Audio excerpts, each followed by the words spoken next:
Peace, family. We are now live. What's going on, family? I hope I'm not screaming because I had this thing turned up. How y'all hear me out there? Doctor B, he's showing off, man. He come on the show. He taking all his fancy stuff, man. That be having him tapped into the quantum world. You know what I'm saying? He's showing off, man.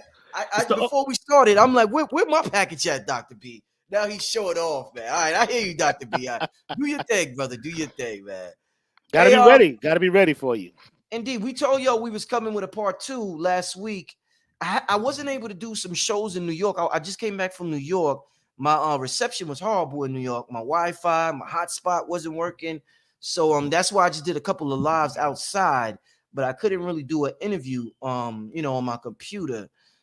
So yeah, it's good to be back on here live, back interviewing somebody.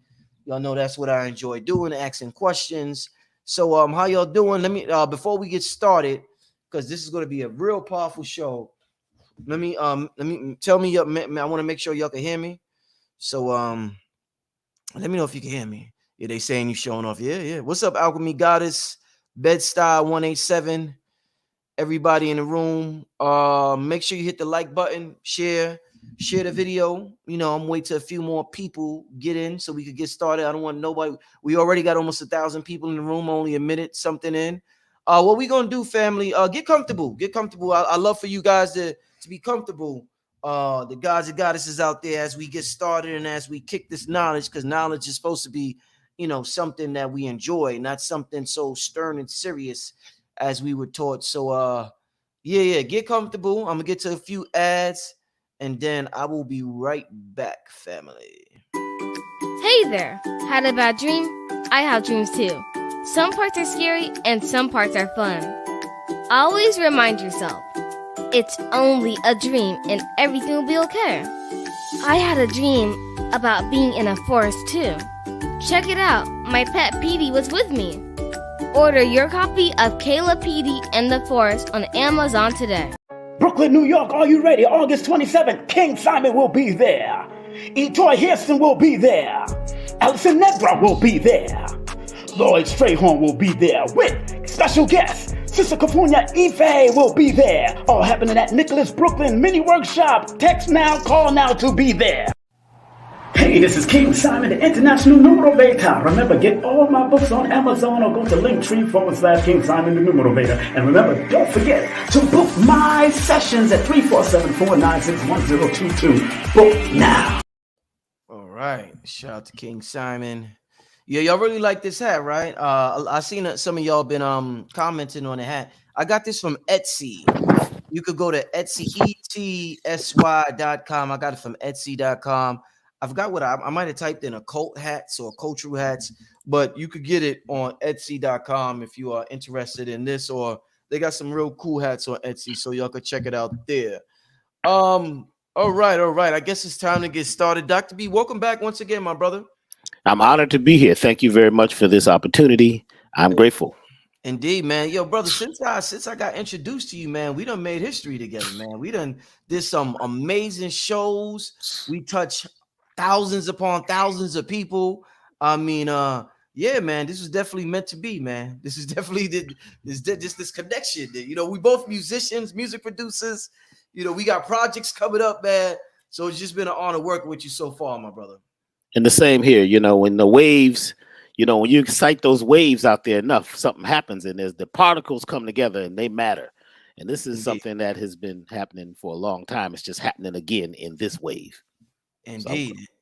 Yes. Indeed. So, brother, this is part 2. The last show we did on quantum field negas. Part 2 is called God is Information. What I want to start with, Dr. B, is somebody referenced a lot, and I advise everybody to read into this gentleman, get some of his work. Dr. Bruce Lipton, white dude, got amazing work, amazing research on epigenetics, placebo. I mean, all types of stuff, genes. I think he has a book called The Biology of Belief, right? Yes. Yeah. So I advise everybody to get hip on some of his work. One of the things he said, Dr. B, is that the movie The Matrix was a what he said, it was a documentary, not a Yes. movie. He said it was a documentary, not a movie. I want to ask you, one of the scenes from The Matrix when Neo finally, I guess he could see through his so-called third eye. What we call empty space wasn't empty no more, and you seen these digits falling. You know, all everything. There was no such thing as empty space. You just seen these little green digits falling everywhere. As third dimensional beings, we often observe matter more than we observe empty space. Now, they say empty space is the fullness of divine intelligence. We look at it as empty, but individuals like Deepak Chopra and all and them say, what this right here is the fullness of divine intelligence. So to start out with, something our community is not used to talking about, observing or focusing on or studying or analyzing. We may study a book, matter. Dr. B may have some herbs. I may have some water, anything that's tangible. We or the Buddha here, but we often don't talk, observe, or honor or respect the emptiness around us. So to start out with, this quantum field that we talk about, the field of possibilities, how important is the empty space around us in connection to everything else that we have been talking about up to this point, Dr. B? I'd like to start by saying that this subject is very diverse. And there are many, many concepts that seem to be different about this same subject. This is one of the most controversial things there is. And there's many points of view. And we can't say anybody is exactly right or anybody is exactly wrong. That's what's interesting about the quantum world. So I would not like to say that, you know, I'm an expert on certain things, but I have a way of perceiving it that came to me. So some folks, like when we did the last show, some folks, it seems that they were kind of upset because with the way they learned it and the way they heard it was different than the way I explained it. I explained everything differently. Everything that I'm explaining is different. I am not attempting to repeat in the same way that other people do. I have a experiential life that has shown the one they call Dr. B things a bit differently. So just be open. Space, as they said on Star Trek, is the final frontier. It's the in-between things where all the action is at. We have, because of Newtonian science, made contracts and agreements and been cast into the spell of everything is mechanical. Everything can be touched and felt.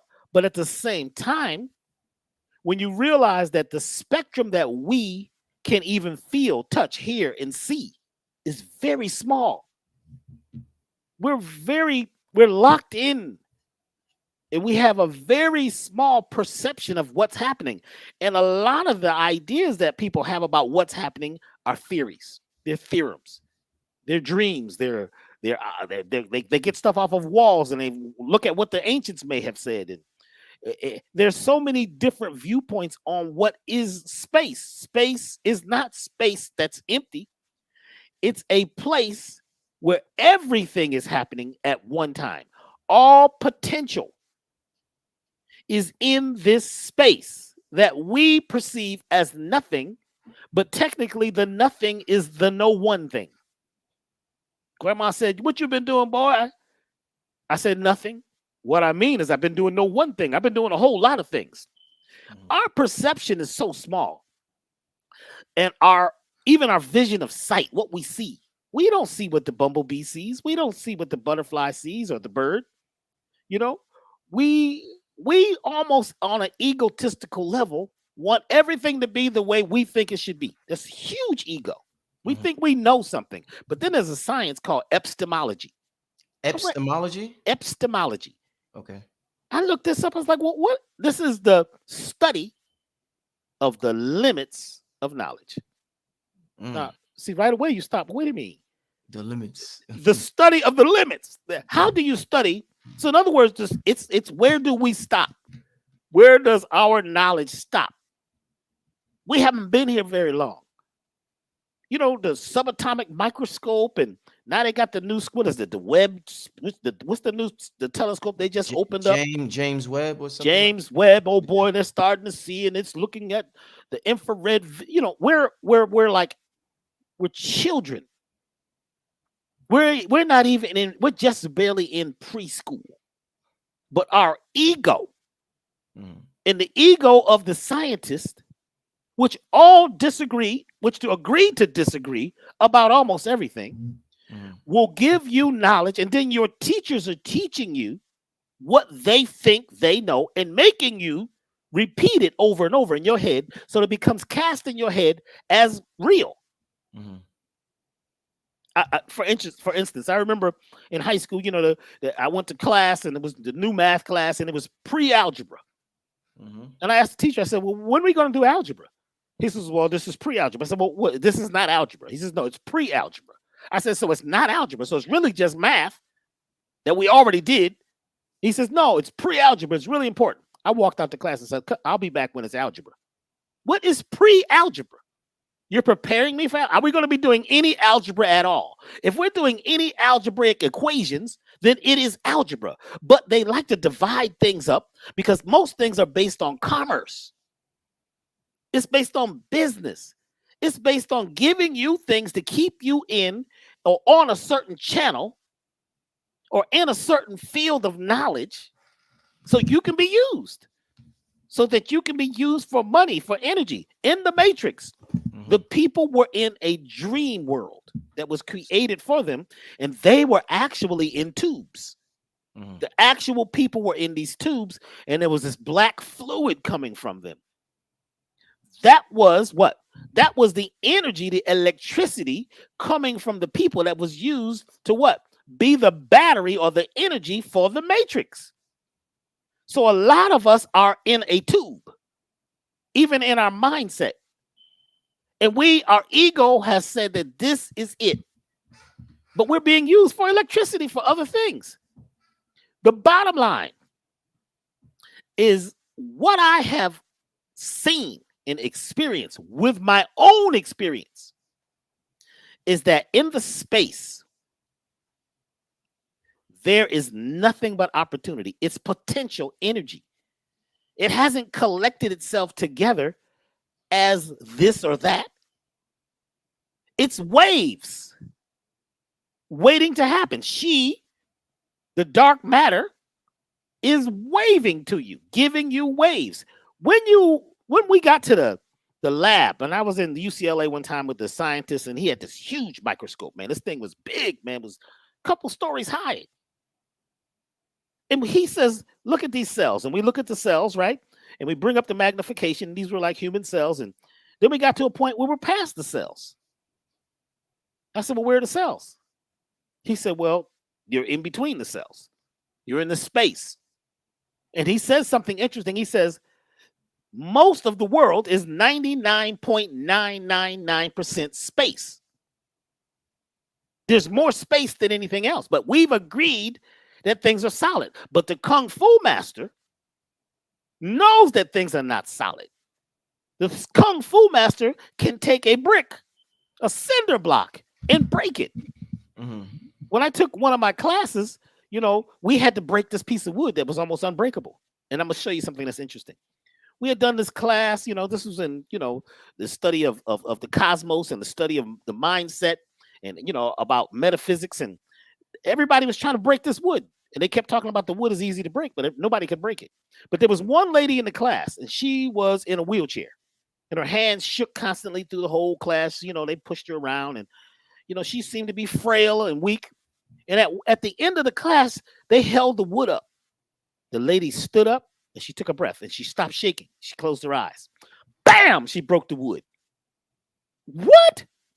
Because she broke the wood, everyone in the room, there was 3,000 people in the room, this class, everybody in the room began to break the wood because they saw somebody else do it. So it was like the potential. They knew the potential was there, but they needed to see something to know that it was real. Is that what you call mirror neurons? It is. Now, mirror neurons, right? Mirror neurons. See, now you start a lot of trouble, man. Hey, good trouble. Good trouble.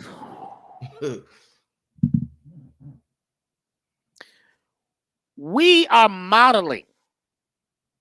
We see something and then we believe it's there. Mm. Your nervous system now creates based on that what you desire. Your nerves, your cells, your genes.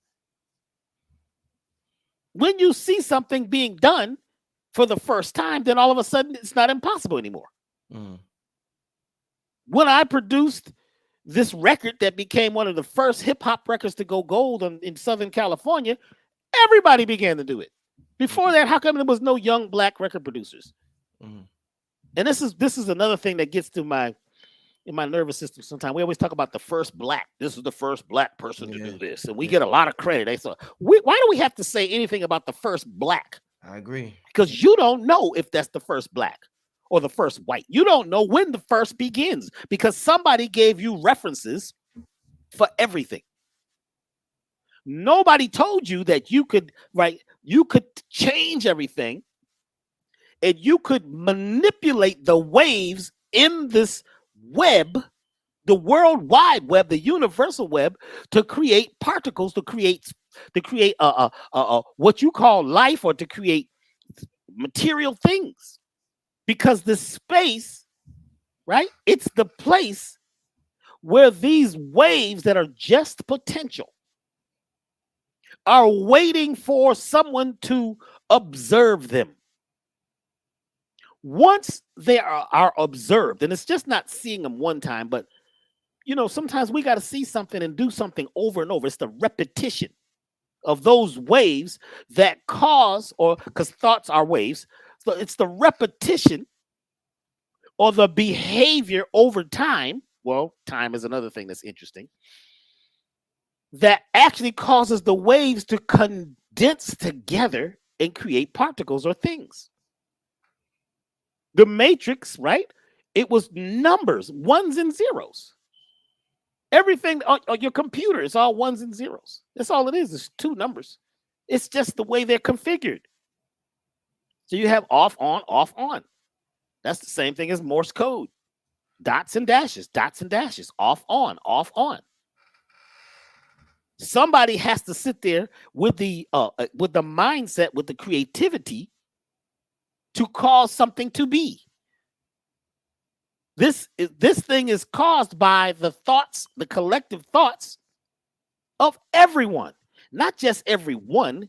Even the plants have consciousness. You don't think plants have consciousness? This is the scientists have another one about that. Whether plants do animals have consciousness? Everything is conscious. Everything is alive.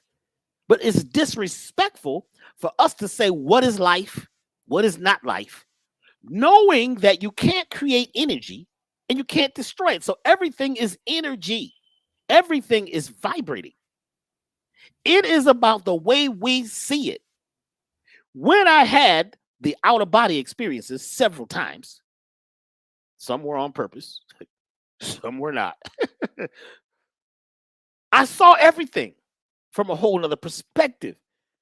And I realized that, wow, we have created an idea based on the stuff we were taught. And the stuff we were taught was based on what they were taught and what they knew and what they could perceive. But we can't perceive the deepest stuff. That's why I love quantum physics, because quantum physics, it's where what you call spirituality and belief meets science. When those two come together, it's just not an idea or a belief, something you're caught up in. It's actually proving itself. We have seen the power of meditation. But, the big thing about meditation is it's the cessation of thought. You get in this space where you're not a man, you're not a woman, you're not black, you're not white, you're not up, you're not down. You're the nothing. And when you get into that space, that for a minute your mind goes quiet, your brain, your intellect goes quiet, that resets everything. And now you can begin to project differently because you have to get out of time. Mhm. Once you get out of time with this whole thing about, what's the past, what's the present, what's the future, technically it's all happening at the same time. If you look at it the right way, it's all happening now. Everything that ever happened and will happen is happening right now. Mhm. It's just that you can't perceive it because we're locked into a very small, grid or a very small, section of perception. Once you get out of time and you get into the nowness of this moment and you have an idea, let's say you would like to, prosper, have more business. Once you get into space without your other stuff and all your baggage, because you've been taught, right, through epistemology, the limits of knowledge. You've been locked into how much you could know and how much you couldn't know. Somebody told you that based on what you believe about yourself now. I don't know if I'm making total sense of being clear, but if you need to ask me more, we can get into it. When you realize that when you get out of time, you begin to emit. Time is moving in the direction that you perceive. It's moving as fast or as slow as you perceive. It's only relative to your thoughts, your belief. You get out of time and you flip time and it becomes emit. Now you're glowing, you are broadcasting. You are in the no place. And in the no place is where you could create everything. People say, well, Dr. B, how do you do what you do? Somebody asked me the other day, they said, man, you use some of the same herbs as such and such, but they don't taste the same. They don't act the same. It's because I'm creating in a place and in a space that I've created. I've never happened before. The Dr. B you see right now on the screen is not the one from the other Black Magic shows. What do you mean by that? That means that I have traveled. I have changed because I am not repeating myself. It may sound like it's repetition, but it's not. We are not, when we wake up in the morning, who we were until we collect all of our stuff and become who we were. When you first wake up for the first 11 seconds or so, you don't know who you are. You could be anything. If you could learn to forget and let go for a minute, that's when you can begin to wave back into the universe and create something brand new. See, it is the repetition that causes the conscious and the subconscious and the whole world we perceive and see to be here. It's repetition. Nature really doesn't repeat itself unless you repeat yourself. So you're repeating yourself. I'm recreating in every single moment. It is improvisation. When you are able to improv, that's why jazz music was illegal at first. You couldn't just be playing jazz. I mean, come on, that's music. It's got to do with sex and procreation, and it was illegal. They needed you to be into what the church music or this or classical. Don't be playing that stuff because in the jazz, people were so far out. They were snatching things out of the realms that were unseen. Think about it. That's why they call certain things like blue notes on the piano. There's notes that, they play in gospel and jazz and blues that the classical people will say, those are wrong. Those are clusters. It doesn't sound right. It doesn't work theoretically. Well, who came up with the theory of music? Who came up with the theory of mathematics? The theory of physics? Who came up with this? These are people who had an idea, right? And they said, this is the way it's going to be. And they wrote the book. So you believe that. You believe each day that you're the same person, but you're actually not.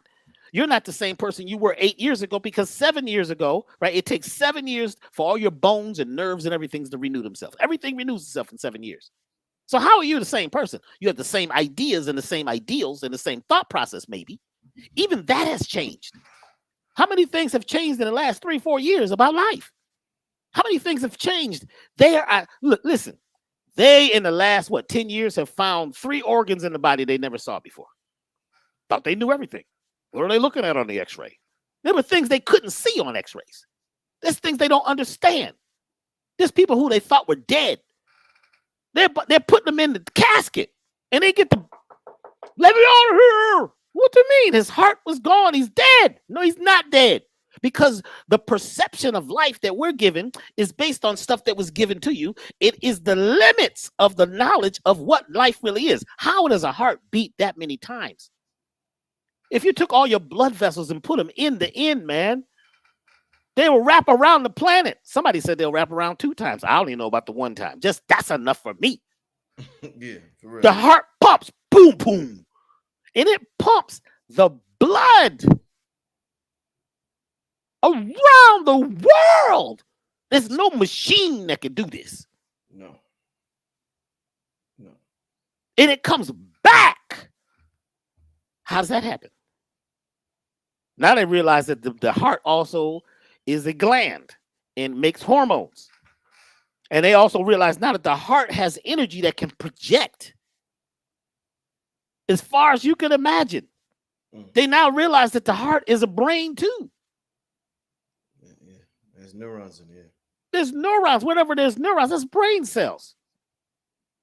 They realize that there's mirror genes. There's genes that mirror other genes. There's genes that repair genes. There's genes that pop in and out of existence when things happen. The human body's amazing. This whole thing is amazing once you get out of your head and stop tripping with your ego. But see, here's the thing. All this intelligence and all this knowledge is great until you can use it. You have to use it and apply it. So we collect now. We got all this now. The internet is just deep. Yeah. What are you doing with it? Are you actually creating something from it? I can play a rhythm that will take you into altered states of consciousness. I learned them when I was young. I learned from teachers that were not into drumming for entertainment. There's rhythms that could stop a heart.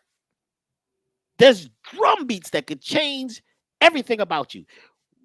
And this is when I really got, I got to share this. Please do. I used to play with a group of drummers when I was about 15, 16 years old. We used to go to the park. Mm-hmm. The drummers meet in the park. And a lot of the brothers that came there, man, their hands was like, they were so hard, it was ridiculous. These was like brothers who had come from the continent. They cut their drum out of a tree.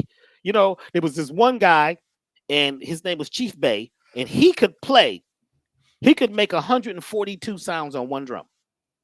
Ooh, that's bad. So we knew like the slap tone, you know what I'm saying? Yeah. We knew the open tone, the muff tone, about 5-6 tones. He could play 142 sounds on one drum. On one drum that he made. We couldn't do this. He was a master drummer. Yeah. So anyway, drummers would come from everywhere on Saturday to play. And I was there just studying. And this lady comes and she asks, can she bring her friend who has cancer? And the chief says yes. They bring her next week. They bring her. They pull her out of the wheelchair. She's very frail. And they said, well, she has cancer. That she has weeks to live. And the lady's eyes are not even open. She's so thin. I mean, she's just like skin and bones. They laid her in a blanket in the middle of the drum circle. And the teacher came by and began to give everybody in the circle something to play. And when Chief Bay gave you something to play, you played exactly that. Mm-hmm. I still remember what I had to play. My thing was ba-da-boom. Ba-da-boom. That's it. Don't you change that. Ba-da-boom. Everybody, all the drummers began to play these rhythms, which became polyrhythms and multi-rhythms. And it didn't even sound like drums anymore. It was just like this hum. And suddenly the lady in the blanket began to shake. Mm. And she levitated 1.5 feet or so off the ground. Chief Bay tells you to close your eyes and get into your idiom. The idiom is a special sacred place that you create where no one is but you. In that idiom, in this place which you're playing towards, you're supposed to focus on a candle or a light or a star. You create something that you move towards, and that is what you are focused on. Your destination is to move closer to this quiet, dark space called an idiom. I'm 14, 15 years old. I am not doing the idiom thing. I open my eyes because I want to see. And when I see the lady shaking and opens her eyes and raises her hands, I grab my drum, brother. I broke down. I couldn't take it. This was too much. This was busting my paradigm. This is impossible. This is some of that African magic they've been talking about. I got to go. I grabbed my drum and left.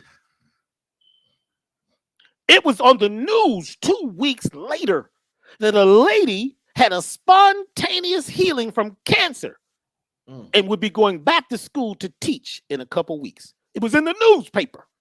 I was there when the lady went through some sort of change, a metabolic change, a particle change. Everything happened because what was going on was we were creating something in the field by sending sounds and focus and vibration, while each person being in their idiom, playing a rhythm, sent waves into the next realm and changed the dimension.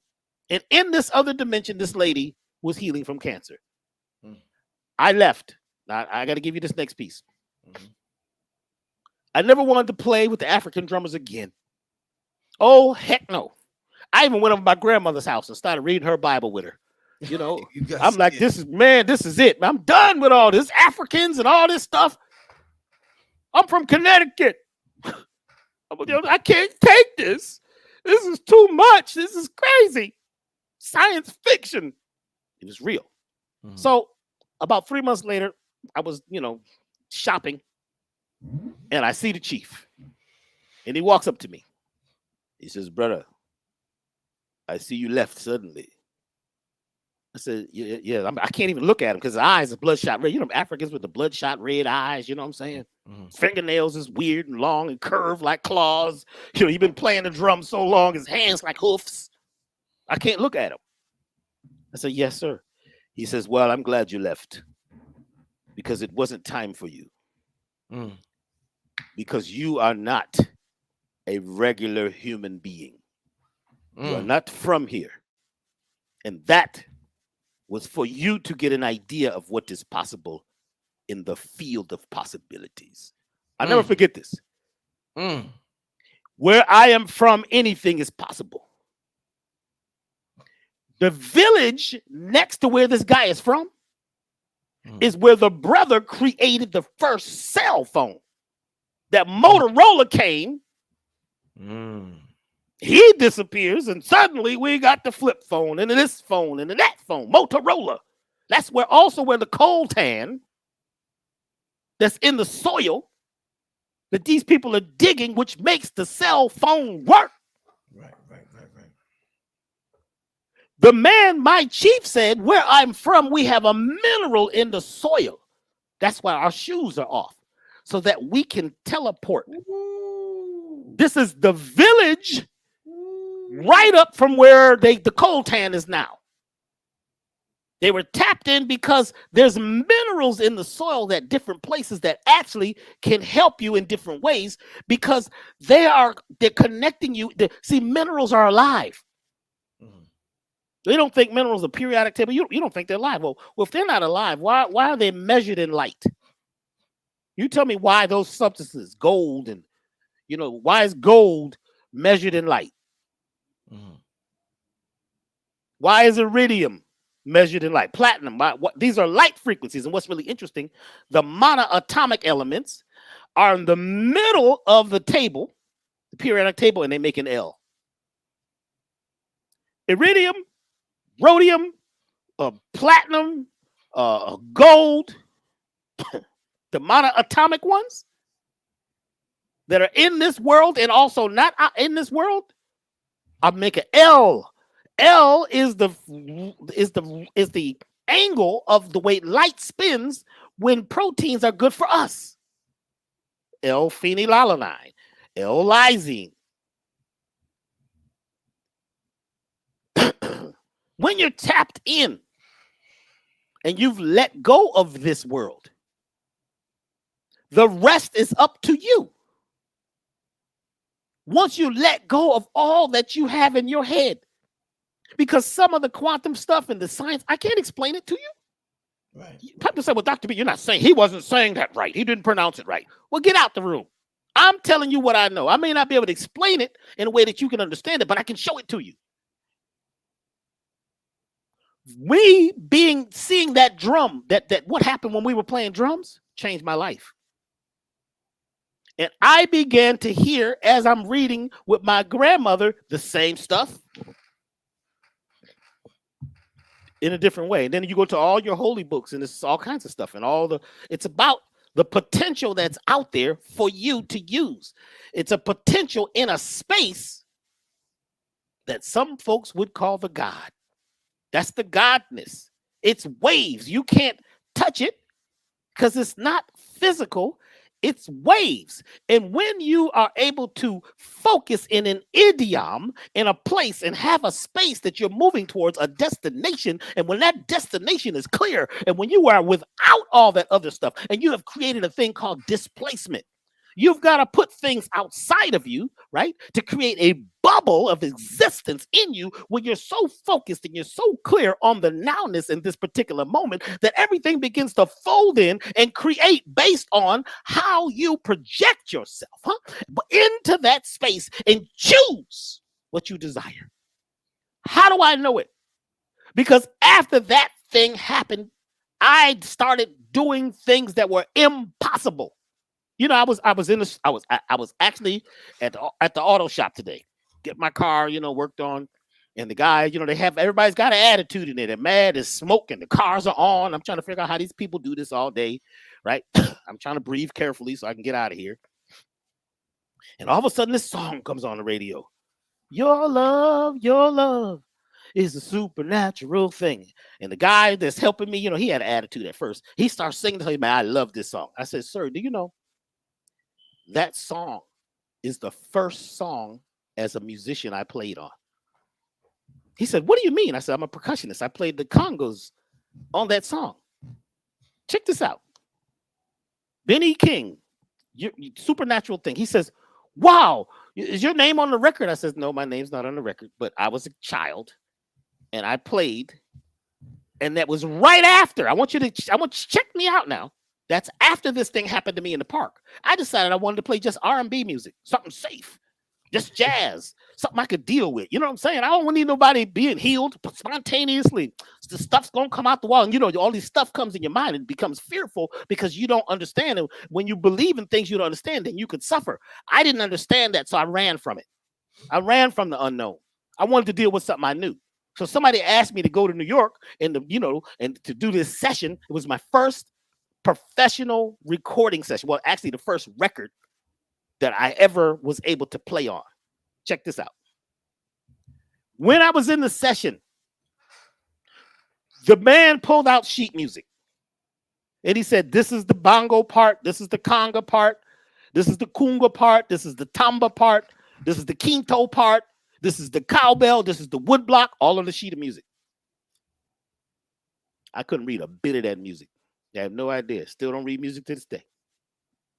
I don't read music. Why should I read? I am music. I create music. I generate music. What I got to read it for?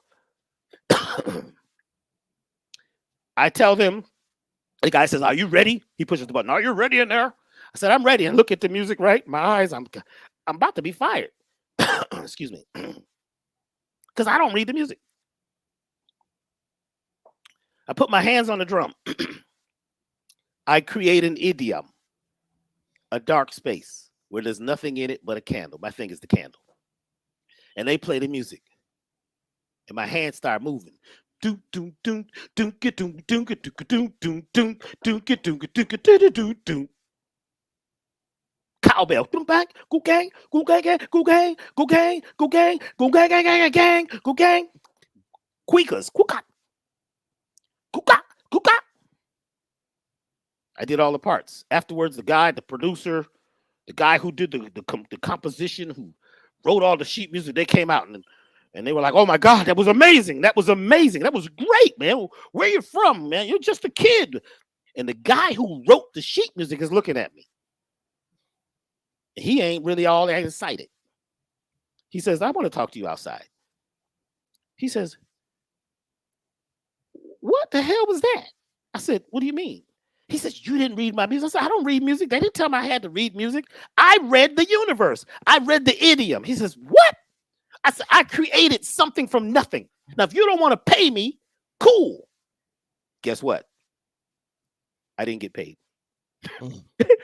They gave me donuts, and I got to ride the A train, you know what I'm saying, and ride around New York, but I didn't get paid because I shouldn't have said that, actually.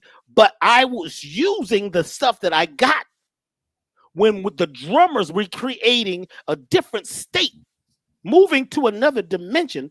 I learned to do it, even though I was afraid of it. I had to do it because sometimes when you're under pressure, that's when the crystal comes online, because we are piezoelectric crystals and we begin to glow. We begin to emit when we're under pressure. I was under pressure.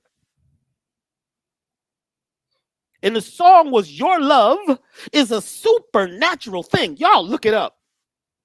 First record I played on. Your love, check it out, is a supernatural thing, because you can't control real love. You can't fall in it and fall out of it. It's coming from the quantum realm. It's like a storm comes over. You just feel it. You're in it. You exist in it. You can't get out of it. You can't say, "I used to love that person." You didn't love them. You liked them a lot. When you're in the space, there is love, which is potential, that is vibrating if you are on the right love train. Now, if you're on the hate train, the anger train, guess what? In the idiom, in the quantum space, you project that. The one thing is, and I'm going to break this down and let you ask some questions here. There is universal laws. And one of the universal laws is that if you are in stress mode, if you're in anger, fear, worry, grief, victimhood, taking things personal, your energy condenses. Your energy compresses into you, and your material body gets tighter. You squeeze down on everything. You're angry. You're gritting your teeth. You're mad. You wake up in the morning. You're upset. You watch the news. You're upset more. You study the history. You're more upset. You talk to your homies, and they're all in struggle land too. You've been to the struggle convention. All you do is talk about the problem, the problem, the problem. Your body condenses, and now you can't project as much into the quantum field. The universe is not going to crash itself for you. So it limits you. And you become full of tissue with your issues contained. So that the tissues become so condensed that now your power to project into the next realm becomes limited. You're still creating more of what you desire, because that's what you're asking for. But when you get into the love mode, when you get into forgiveness and gratitude, when you get into a space of pure love and letting go, all of a sudden your energy expands and it begins to spiral. The golden mean, everything begins to spin. You begin to project. You become a generator. You are now in a quantum field. You're creating a vortex of energy, which is projecting from you and going in every direction. You are able to project further when you're in between then and then, and you're into the nowness of this plate. Your state of mind predicts more of its kind. If you have condensed thought and it's all about the physical and it's all about time and your emotions, then you get kind of trapped in. We can't have you traveling the universe because you could destroy everything. So the ones who are able to truly move into that next realm have to realize that they're supernatural when they're in this realm. You can project your energy based on thoughts because your thoughts are waves. Your waves go into the quantum field. And when they're in the quantum field, when you're in love mode, when you're in a relaxed state, it begins to create matter based on your state of mind. I know that was a long story, but I had to give it to you. It just happened today. So that was a powerful story. Powerful story. Shout out to everybody in the super chat, sending a super chat love. Kana, Kirk Collins, Solar God, I seen you a little earlier. Definitely appreciate the support. The people are definitely loving this live up to this point.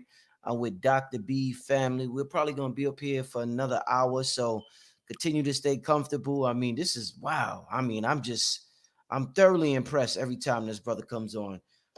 Just to get to a couple of questions, Dr. B. Yes. The last paradigm we just finished leaving the age of Pisces. You know, we weren't used to terms like the quantum field. We're used to terms like Islam, Christianity, Judaism, Buddhism.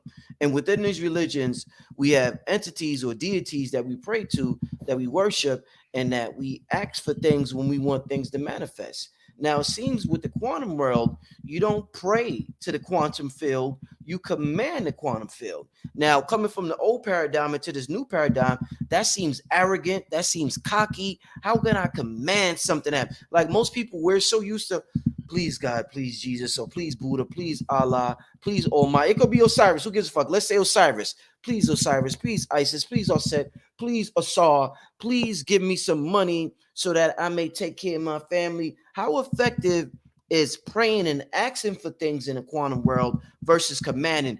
Quantum, I command wealth in my life. Like, do you consider that cocky? How should we roll moving forward, my brother, since we're all raising our frequencies? Yeah, you just, man. All right. Take a deep breath.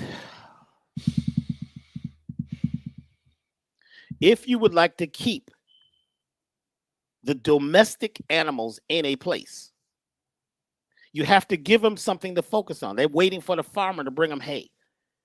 They're waiting for water. They don't know there's an outside of that fence. They're kept in a domestic place, and a lot of the domestic animals are hybrids. So they can't think from a natural place because they're not their natural selves.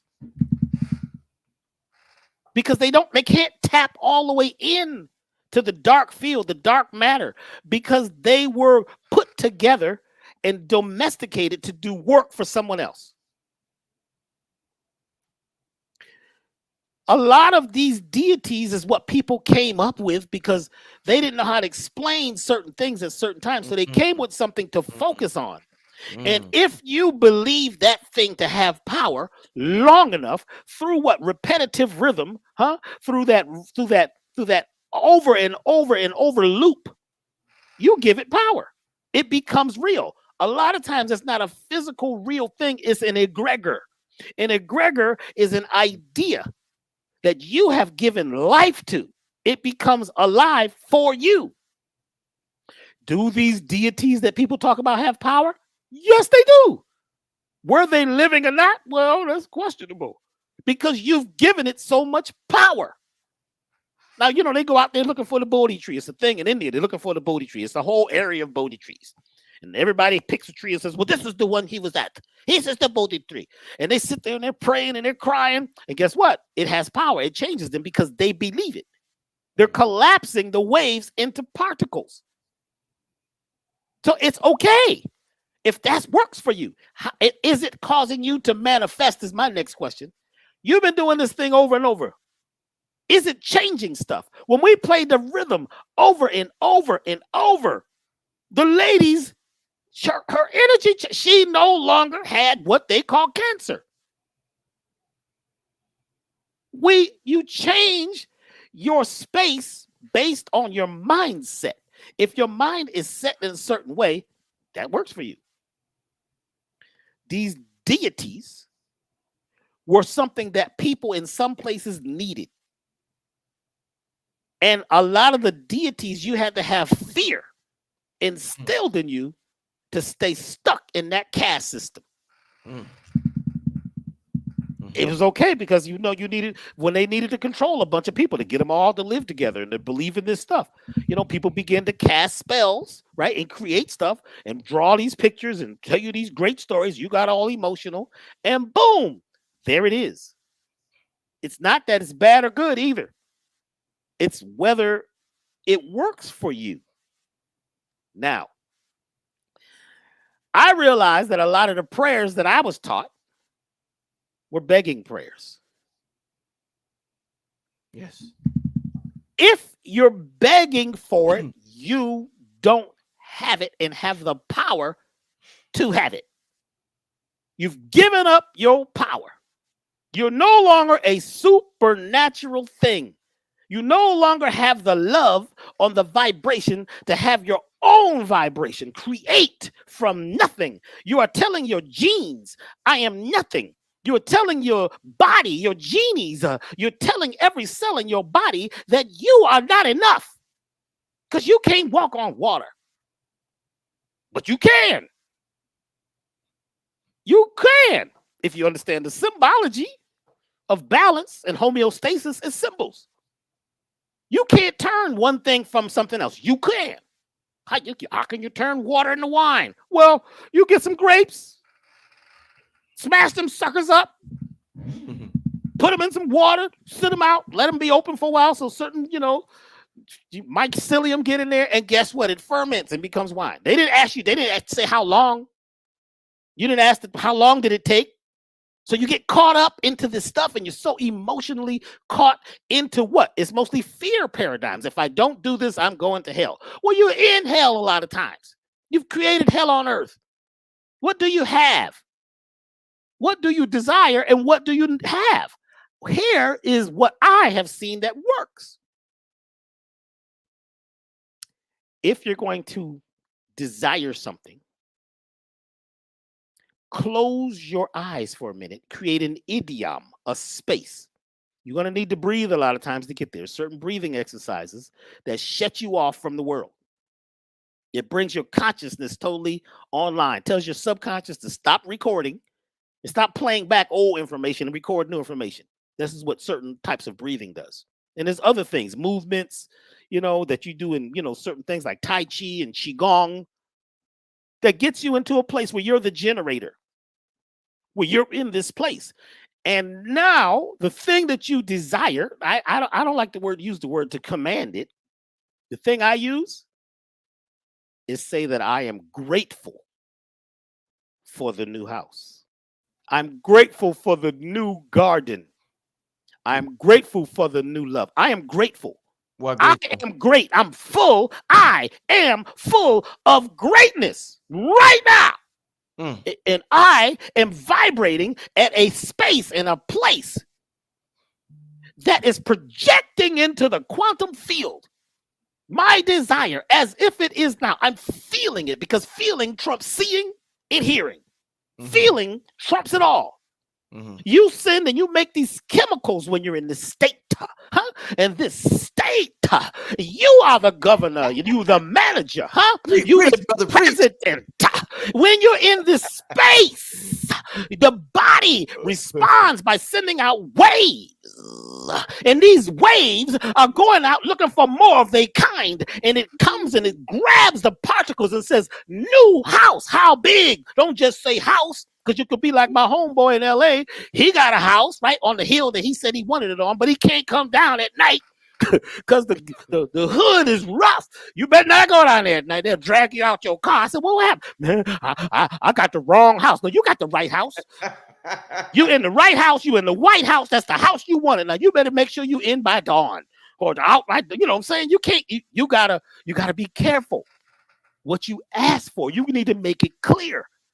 Draw it out. What does the neighborhood look like? Feel it as if you're there. What do your friends, how are your friends? What kind of friends would you like? Feel it if you're there, as if you're there. Don't say, I want to get married. Are you crazy? Married to what? You're already married. You're evenly yoked with a whole bunch of stuff that may not be yours. That was ideas that was impressed on you. And you're impressive.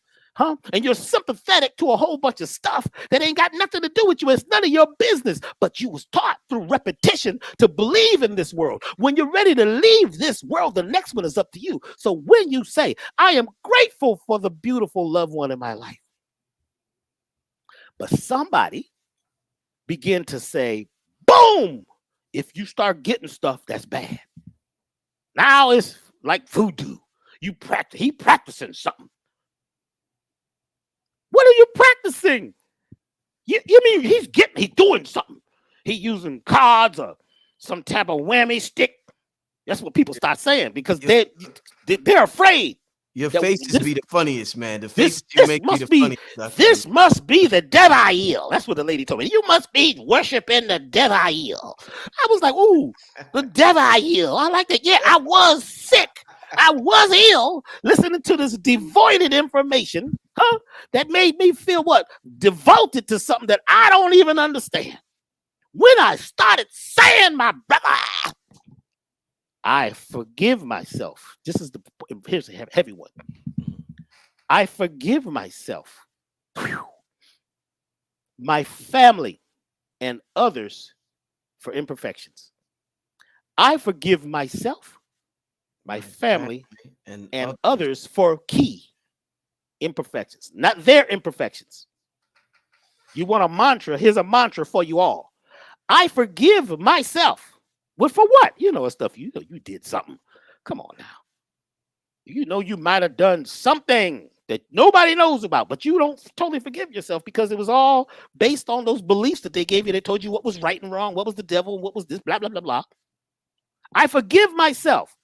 I forgive. I'm giving myself everything now. I'm pulling all my stuff back because I've been scattered across the universe in pieces. I've been divided. And that's all based on fear paradigms. I forgive myself, my family. You know you got some issues with your family. Some of y'all is upset that you was born in this family. You hate them genes. You don't want to go talk to your uncle because your uncle act kind of like you, and he done told you some truth in the future that's coming up, and you don't want to hear it. Now, boy, but you need the word. You need the word. I don't know where that girl come from. What side of the track she's from? You find out later on. It is a very interesting situation that all of a sudden, you see, boom. What I'm saying is, if you say, I forgive myself, this is how you get into the quantum realm. And this is real simple. I forgive myself,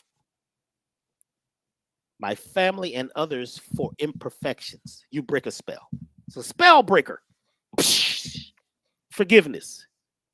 Next, I am grateful. I'm full of greatness. You collect all the pieces right now and the particles together, and you create an idiom.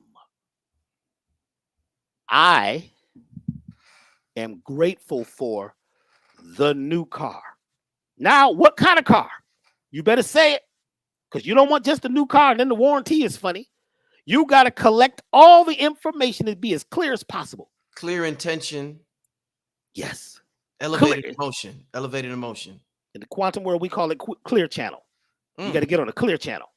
Not no static. Not, you focusing all this and you trying to read this book and listen to this leader and that follower and all this. You trying to get likes. You need likes. I got a whole bunch of likes. See, this is the problem. This is artificial intelligence. And it's not just what's on the computer. It's also you have been taught a bunch of stuff that's not really the best for you because it keeps you on a farm so that you can get a job and you can work in a place and get that degree, 1 degree, 2 degrees, when there's 360 degrees that you really desire, which is life, so that you can what? In the fly, be creative. I desired a recording studio. Check this out. I desired a recording studio. I didn't have one. I was working at a stereo shop in Los Angeles. I just got there. I was young, 20 years old. I get a job working at this stereo shop that sells like very professional equipment. A man walks in. I'm saying, man, I'm getting a new studio. I'm telling my boss, yeah, I'm getting a new recording studio. I'm building a studio. I ain't got a dime. You know what I'm saying? You talking about minimum wage back then? It was below minimum wage. It was minus wage, but I was there for opportunities. And the man walks in and he wants to buy this $5,000. I'm gonna tell you who it is. The man is the man who owned Armor All. He walks in. I don't know who the guy is. I just noticed his shoes. They don't look like they ever wrinkle. You know, shoes that just look like they're kind of, you know, I don't. What kind of shoes are those, man? I'm from the hood. I ain't never seen nothing like. They got special pants that don't wrinkle. My boss knows who he is, and he tells me, he says, "B, go over there and handle that sale." I start talking to the guy, and the guy decides he would like this system to go in his house. The system is about $30,000. System in 10,000 square foot house. He wants speakers and he wants all. So I get him all this high end equipment with tubes and all this. I start putting it all together for him. And then he asked me to come to his house and put it in and install it. This was about, I'm going to get like $2-3 grand to go pull some wires. I mean, I knew how to do all that because I'm in electronics and building things. I go. 3 days later, I get to work. My boss says, "Guess what? Remember Mr. whatever his name is?" I said, "Yeah." He said he left something for you. What? A 4-track recorder and mixing board. I says, "Huh?" It's a Tascam 4-track. You can record 4 different things at the same time. What? Who left it? The man. He knew somebody who knew somebody, and he had this, and they're giving it to you as a gift. He told me this day, I'm supposed to be at work. He says, "Go home." I says, I know you can't stay here today. I went home and started working on my first music. Then I began to be grateful for an 8-track. I'm grateful for the 8-track. Because it worked the first time. I was grateful. I was seeing it. I was feeling it in my body, me having this. And guess what? Then I said, I desire, and I'm going to finish on this one, an 8-track. I'm grateful for the 8-track and the mixing board to go with it. I'm grateful for it. I'm grateful for it. I'm grateful for it. I meet this doctor. His name was Doctor. I'll grab his name in a minute. He was one of the 100 black men in Los Angeles. He's a medical doctor. He had a big, he had a big research center, and he had his own pharmacy. And he was like, in the hood, helping people in the hood who were on welfare. So he had welfare money coming. He had money hand over foot. I meet him through a guy that's on crack. And he asked me, "Well, what do you really want? What do you need that will help you?" I says, "I want an 8-track recorder."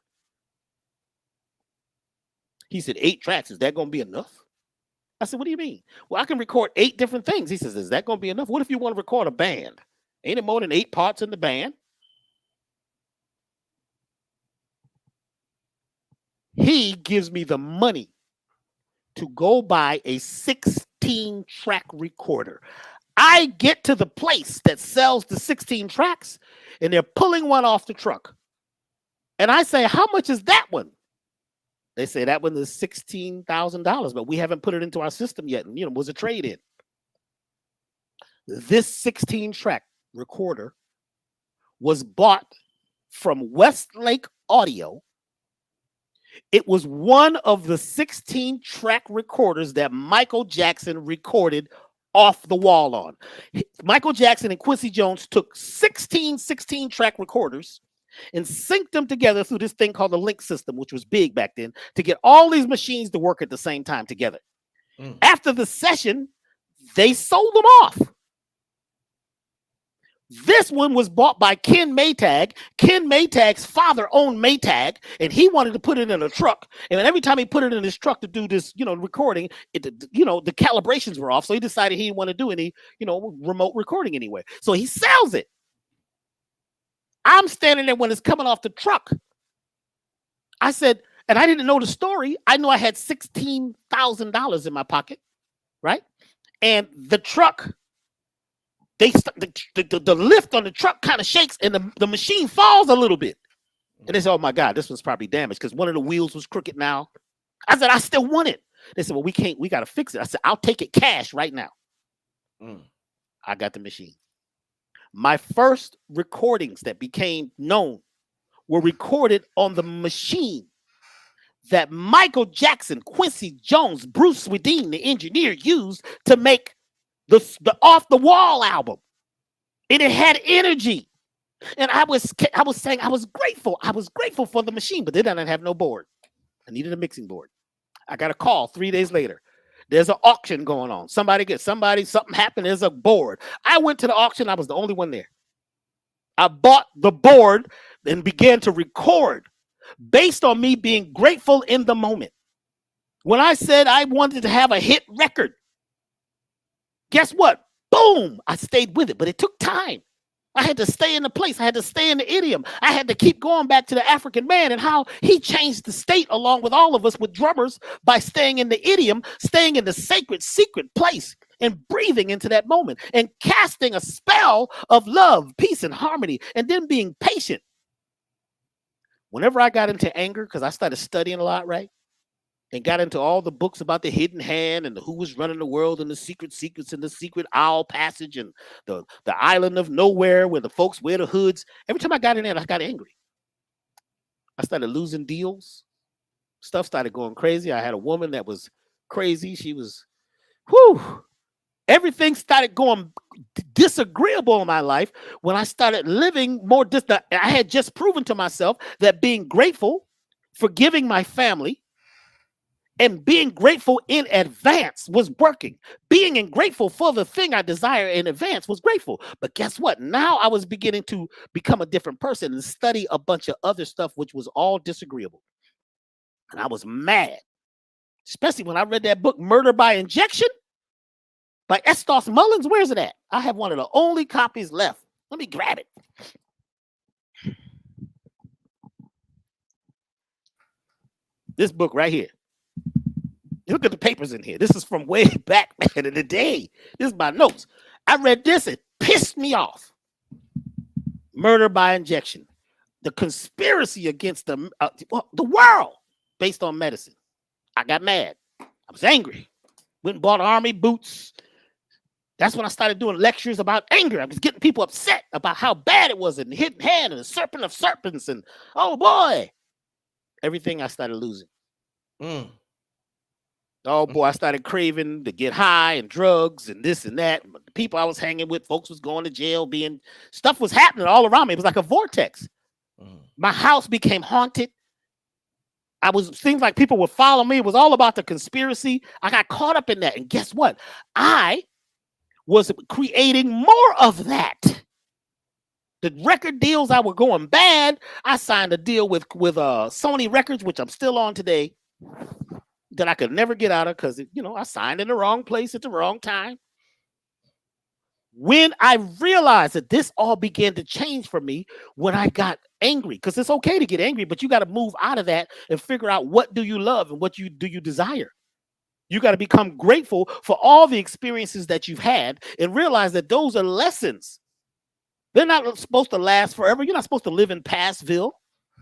Because you're time traveling and you're creating more of it. And whatever you're thinking and focusing on, pondering on, you're creating more of that. You're magnetic and you're attracting to you and sending those ideas into the quantum field. And you're condensing your energy and you're not breathing well. And you begin to create the evil that you desire. Because it seems like you want it and desire it because you keep talking about it.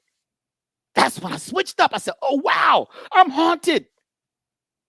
I met the hidden hand people. I was in the music business. I met those folks that come in there, right, and tell you how to make a record and the mastering people. I met I said, this is deep. I had to get away from it. It was making me sick. And that's when I got physically sick too.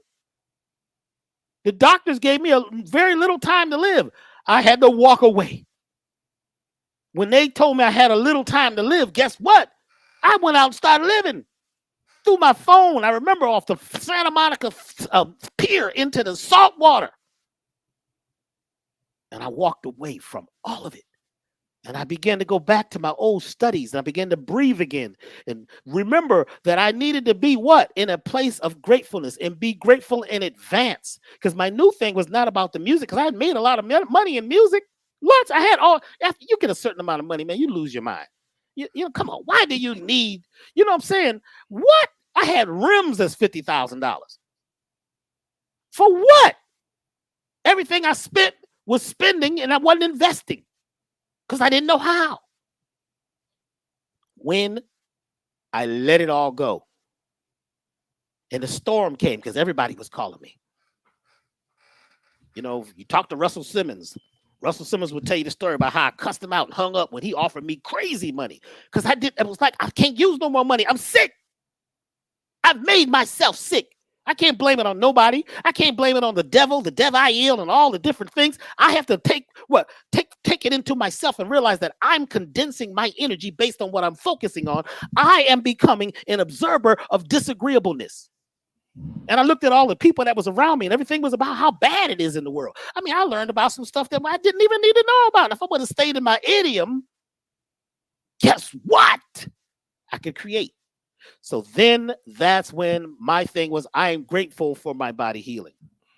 I'm grateful to discover herbs and minerals that most people don't even know about. I was grateful to start meeting people of all walks of life. I'm grateful for my lungs, for my blood to begin to pump.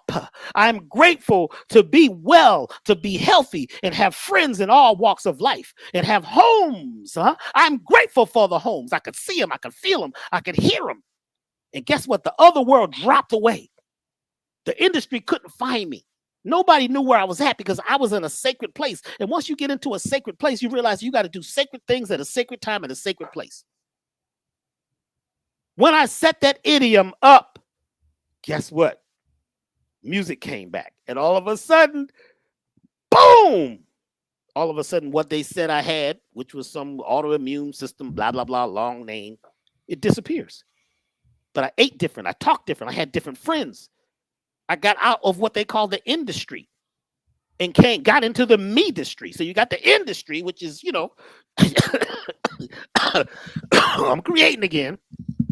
The me-distry, you know, you sound like a little preacher. I'm born from some preachers, so I have a little preacher in me. I'm sorry. So when you get into yourself, you become phenomenal. A phenomena is something that's happening right now that never happened before. You collapse the particles out in the distance and bring them close to you. You become a co-creator. You're not the creator because there's already potential out there, but it's how you project into it. How do you feel? You've got to feel at another level. And if you're feeling from the past, that's going to affect your nowness. You can't get into an open idiom space because your space is full of all this cargo and luggage. And you're talking about, you know, all the problems we got, what they did to us. Yes, some stuff happened. It's big time. The stories you don't even know about that happen to people. But if you stay there, then you can't be here. And you're going to create more of its kind. You got to become magnetic. And what now? What would you like? And can you feel it? Can you hear it? It is the repetition of pain or pleasure that programs and reprograms your conscious, your subconscious, and taps you into super consciousness in a beautiful way. You've got to create a beautiful mind. If you don't do it, you're going to hell in a handbasket. And that's okay if you're studying what you're studying and doing what you're doing, if it's working for you. So this is when you become the idol. You're talking about idol worship. Well, that ain't moving. It's idol. It's an idol. It ain't moving. You got to get out of that and start collapsing what it is in your world into a space. And you become a co-creator. And it doesn't happen easy. And here's the big thing, and I'm gonna be quiet for a minute. When you get to the threshold, when you get to the place just before you cross into the next realm, the next dimension, which is what they call the event horizon. The event horizon is like when the sun comes up. You can't see it yet when it's over the hills and it's just under, it hasn't risen all the way. You can see the striations of light, the waves of light coming up over the hills, but it hasn't happened yet. When it happens, it's happening, but it's not happening yet. It's on the event horizon. All these waves that are in the quantum field are happenings and potential that are on the event horizon. When you get to the place that change comes, a storm is going to come. Drama, somebody's calling, your family, something doesn't happen because you're being tested. The question was who's testing me? You're testing yourself. What are you talking about? There's many dimensions. You're existing in many dimensions at one time. And you came to the dimension, which may be a lot of challenge for you, to test yourself like ninjas do. Powerful people test themselves. They're never comfortable in the place. They're creating more. You got to get uncomfortable for you to be able to get to that next level. Don't get, oh, I got everything. I got exactly what I need. I'm doing everything I'm supposed to do, Dr. B. I've done it all. You haven't done it all yet. You've got to be grateful for what you have. And now begin to be grateful for what you desire as if it's here now and you feel it. But you will be tested at each level of the game, because the game was created by us in another dimension, and we're only having this experience because we're projecting on rays of light from somewhere else into this time space now. This is like a terrarium where we came down here. We've flowed through energy fields to get here to have this experience, because this experience is different than anywhere else. There's all kinds of different, experiences out there. This is just one. Dr. B, I'm going to get to a couple of questions from the people before we get out of here. I want to ask you one question myself. I mean, I could ask you tons of questions. We could be here all night long. I mean, the way we're going with this. And, of course, we'll have more shows in the future, family. But we do have to get out of here soon.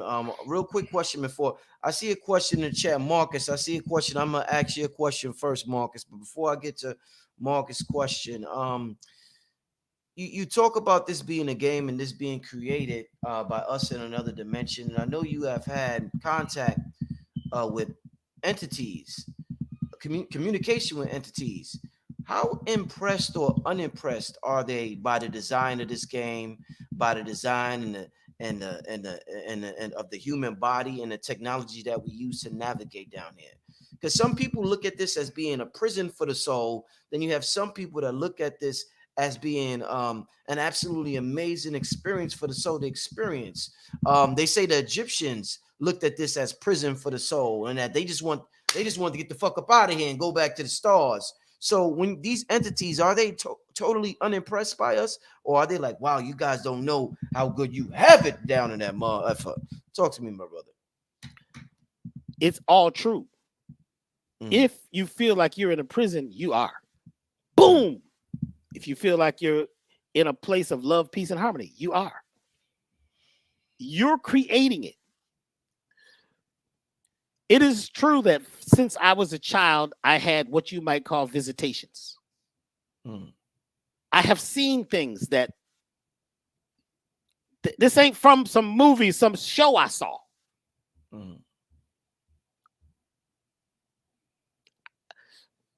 And it gets challenging because it's hard to explain a mystery, because the mystery means no tongue. So you can't tell me about the mystery of such and such.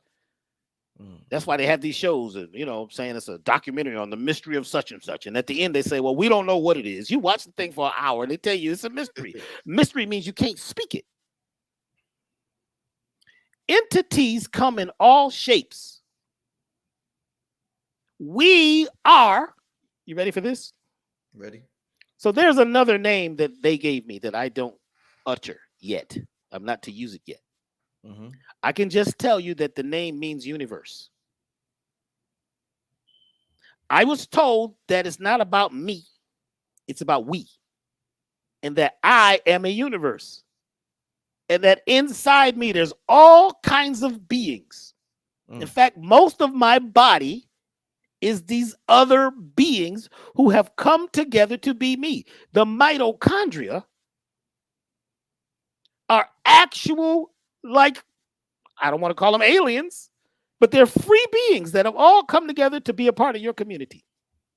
That's why they had to stop dealing with the DNA at a certain level, because it didn't work when it got to the mitochondria, because they can't break that down. Mm-hmm. And only women can pass the mitochondria. Men have it. Mitochondria are these beings. One of them in one of my journeys talked to me and broke it down and said, you're doing great. You got to do this. Your thing is to project as much love and harmony, make it light. That's what you're here to do. No, and don't agree with everybody. Everybody don't agree. I don't ask you to agree with me. You think I'm crazy? I am. You don't think he don't know what he's talking about. I don't. It's coming through me right now. What's his name? Blue Pill called me the other day. He says, man, you've improvisating. I said, that's a new word, improvisate. I said, yes, it's coming to me now. This has never happened.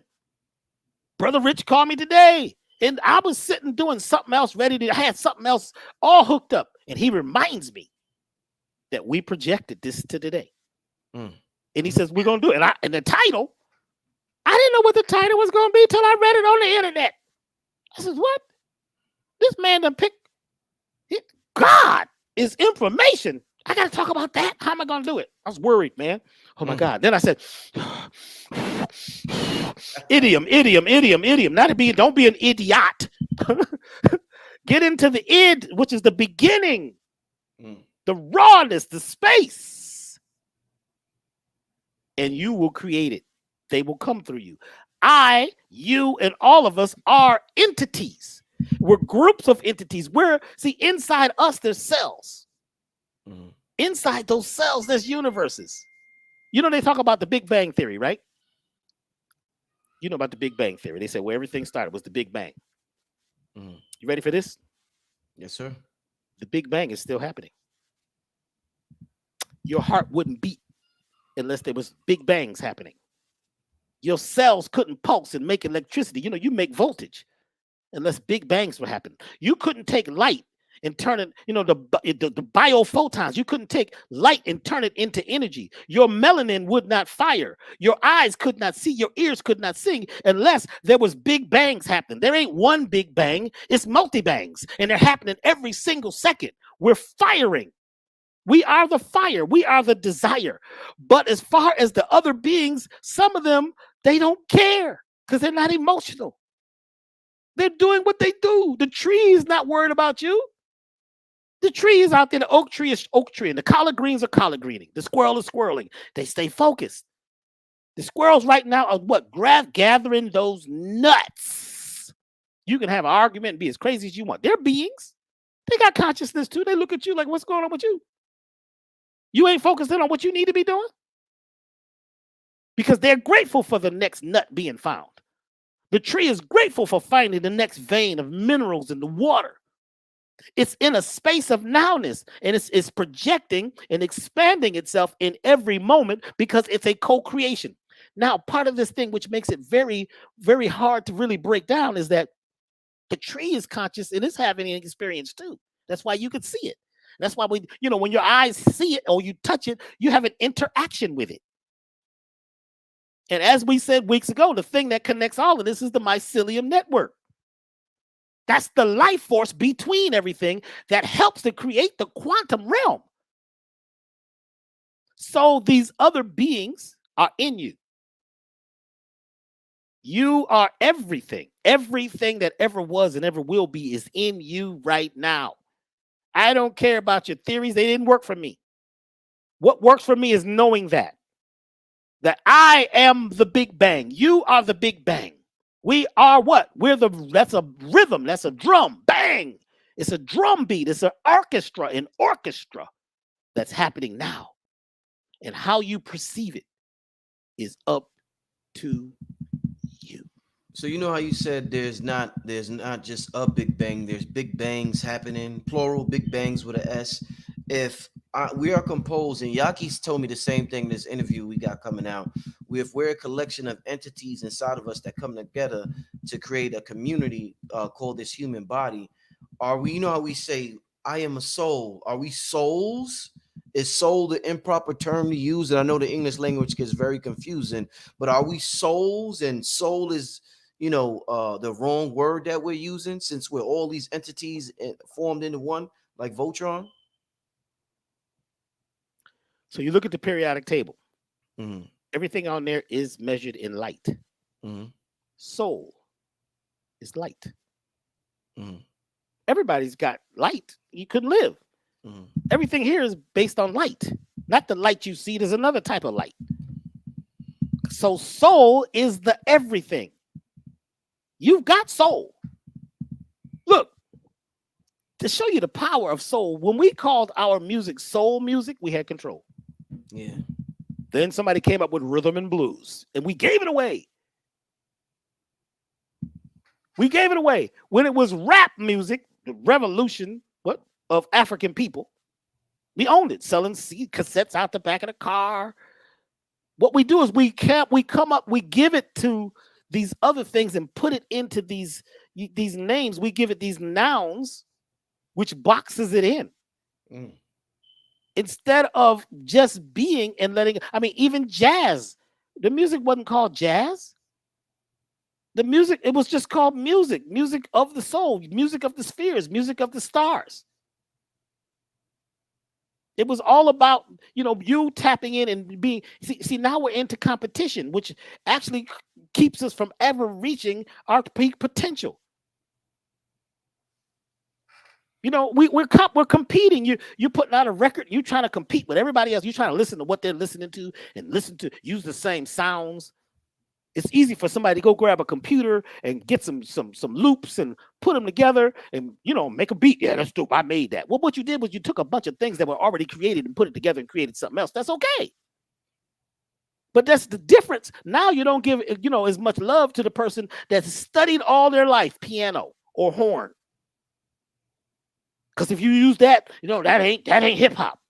That ain't jazz, because you've agreed to something that somebody set up instead of taking the soul, the light that's in you, and be totally creative. Because the most successful people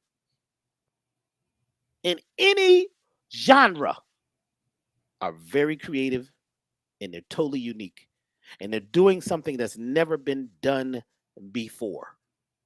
But then sometimes when you get really successful, you almost get a little lazy because you're not struggling. You're not putting pressure on your crystal anymore. So then you just begin to put out stuff that, it's just easy to do. So you can get back to the beach or whatever. Mm-hmm. You see? So when you get out of the loop, because we're loopy now, the commercials come in a loop. The songs all sound like a loop. They're using the same everything. What you're doing is you're creating more of the prison camp. We've got to get to a point where we start doing what we really came here to do. And you have to wipe your mind for a second. What would you do if it wasn't about money? When you started creating music, it was just about money. You start doing sports, it's just about money. You start doing art, it's just about money. Something happens to it. But when you do it because you love it, the entities all inside you agree, because your consciousness is the commander of the vessel. And the soul comes online. Everybody's got this. Don't say, well, these people don't have soul. Everybody, you couldn't be alive. You couldn't perceive nothing. You couldn't touch anything. These particles are light condensing down, right? Because they, like, even light waves, they say, well, are they particles or are they waves? Now they're saying that light is particles and waves, depending on the perception, depending on the refraction. Like the sky will look kind of orange in the evening when the sun is going down. It's not really orange. It's just the way the light is bouncing off molecules.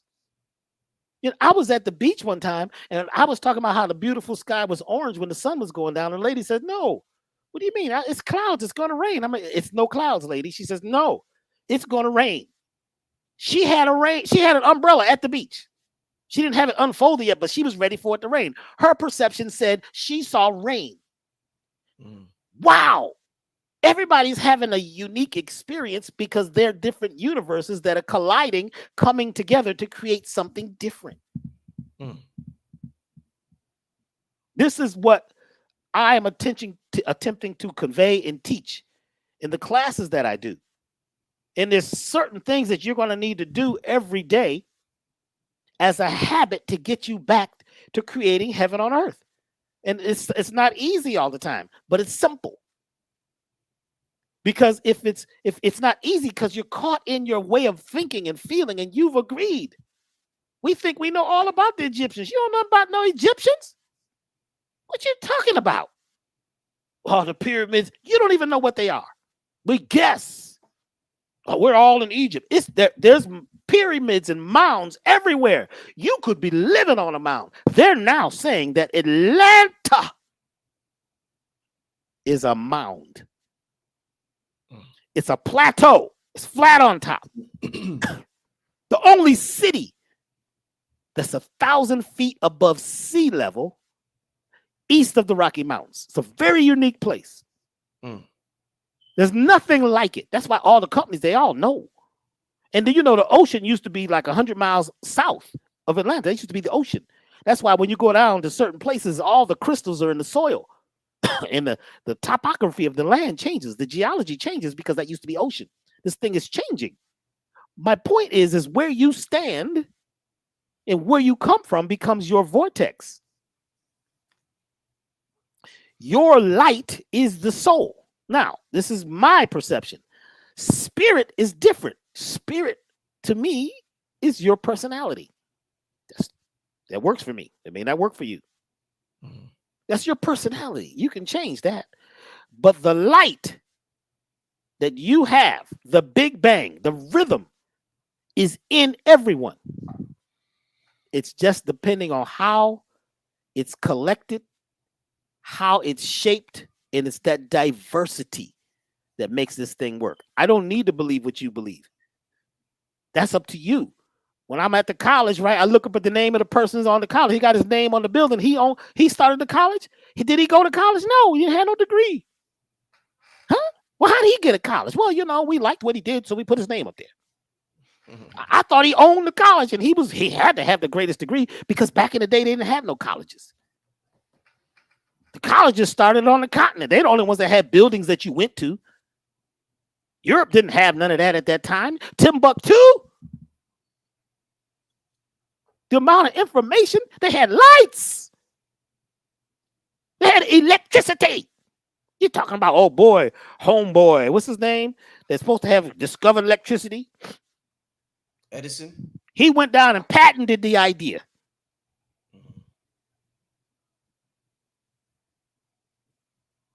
So a lot of things are already happening. Everything is already happening. It just you got to figure out how you're tapping in and what's your rhythm. And right now is the most beautiful time, brother, because the door is open. People don't realize that the door to the farm is open because the farmers, right? The farmers are fighting with each other because they only had a certain amount of time to run this thing. It's the time is up. See, you don't know it because it ain't on the news and you don't feel it. You look outside and think it's the same. Well, guess what? Nature knows something has changed. That's why all of a sudden the bees are back like crazy. So many bees, so many new animals. They're finding new animals. Let me give you this. Some of what you call UFOs are living creatures. Living creatures from here. Wow. So let's say you saw a stingray. You know what they look like? Yeah. In the sky. You say, oh my God, look at it. Look at it. It's a spaceship. It's a stingray. There are animals that are like a stingray that fly.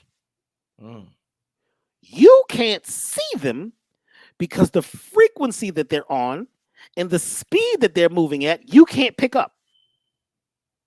So when we were young, we had an old camera, and I decided to put the camera outside and just turn it on and leave, and just let the camera be at the sky, up at the sky. Look, we played it back. So I went to school, and I told my science teacher what I was doing. He said, "Well, let's think about slowing it down. Let's slow the speed down." We slowed it down, and oh my gosh.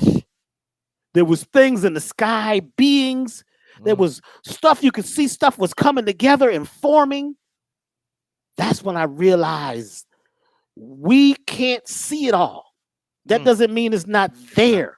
Right. You just can't see it because you're cast into this farm and you think that you see everything, but you don't.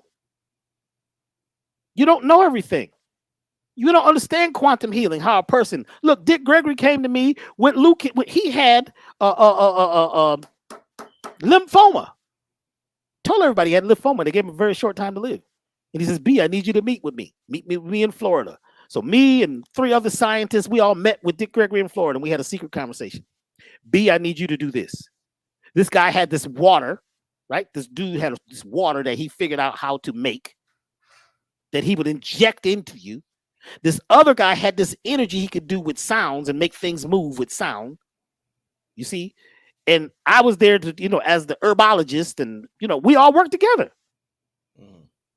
Now, you can say what you like, but Dick Gregory, his cancer disappeared. Now, he had people he was working with all over. It wasn't just me. Don't get into, oh boy. I'm saying I was part of a team, a secret team. I couldn't tell anybody what I was doing. Shut up, close your mouth, create an idiom. And I worked and worked and worked to come up with formulations while other people were working on the same project. Well, guess what? Baba Dick Gregory didn't leave this planet because of cancer. He left because he decided to go to the next realm because he knew that life was life and life is life. How did that happen? The doctors were blown away. Lymphoma, you don't live from that. Once they say lymphoma, that's it. Get your business together. How in my life did I end up making it through? I was supposed to be out of here. So what I'm doing now is I'm saying, if you just let go for a minute, anything can be created. There is nothing impossible. And there are beings in the soil outside your house right now that if you saw them in the microscope, they would look like creatures from those movies that you watch called monster movies.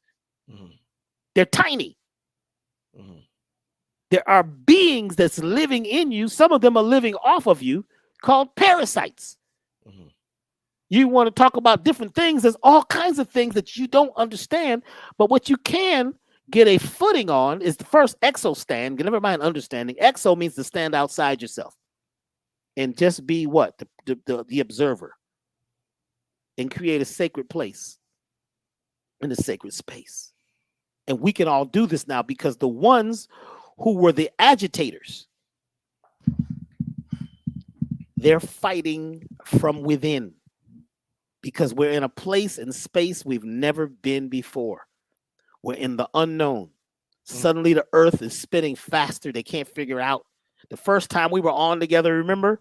The earth's magnetic grid, it disappeared for 10, 15 minutes. They never saw that before. Yeah, Blue Pill shared that article with us. Yeah. This is when you and I were on the very first time. Yeah. So we have to get to the place and realize that this is a co-creation, and right now it's up to us. But as you begin to shift out of your old belief systems, it's going to be a storm. Things is going to happen. People will try to keep you there. Your friends are going to be upset. They told my mama. My mama said, we're moving from the hood. We're moving to another area with more opportunities.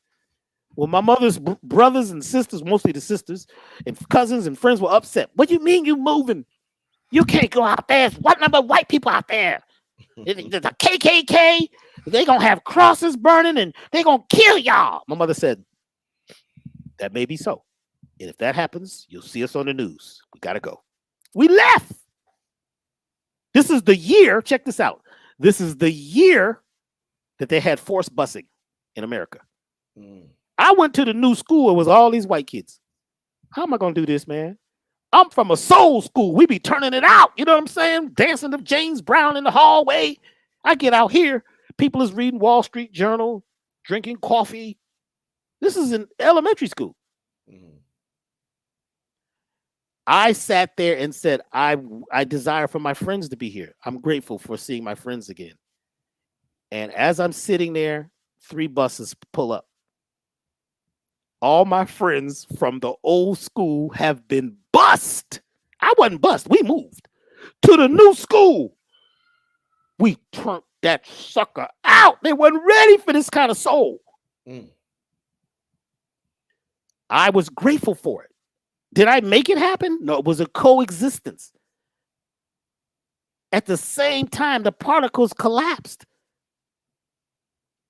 But if you're afraid because somebody tells you don't go there, let me say this much too. The neighborhood we moved in was all white folks. We were the only blacks people. I didn't go out because I don't even know what to do with these folks. Within 5 years, 3/4 of that community was black. And the people that were telling my mother, don't go out there, the KKK is out there, they got a house up the street. You got to be ready to turn it out. You got to be ready to go into the unknown. See, this is what people are afraid of, the unknown. Because that's where you're going to become God. In the unknown. But we're afraid of the unknown. I don't know what's going to happen, Dr. B. I don't know what's going to happen. I ain't going with you. Y'all got out in the woods to do what? Oh, no. I'm scared of the dark. Well, you done. You scared of the ark? You scared to create an ark? You scared to become a part of the orchestra, the darkestra? You're afraid to go out into the place where you can coexist with the original dark feminine nature? That's what I call a motherfucker. See, you don't care about the mama. You've been screwing her and messing with her since the beginning, and you call her a low vibration. And you've messed with the feminine vibrations so much. It's all masculine about me and what I'm doing and solo and I got to do what I got to do. That's why all the bands broke up. It's all about me. They want to give me a record deal. See, me is masculine. It's all about me, solo. I got to do it. This is how we do it. You got money, you got rims, you got this, and you don't care about nobody else. And then even when you speak, a lot of times your ego is so huge, you're telling people what they don't do. What black people do. Black people, you know how we black. I don't know how black people are. You're black people you never even saw. There's villages and cities that you haven't been to where the folks who is black and brown and red are doing very well. There's also places right here in America where the Caucasians are doing so bad they would just make you look like you're living in a castle. Dick Gregory told me that there's places on the planet that he has been to that are invisible, where people of color, indigenous people, fly and have ships and gold.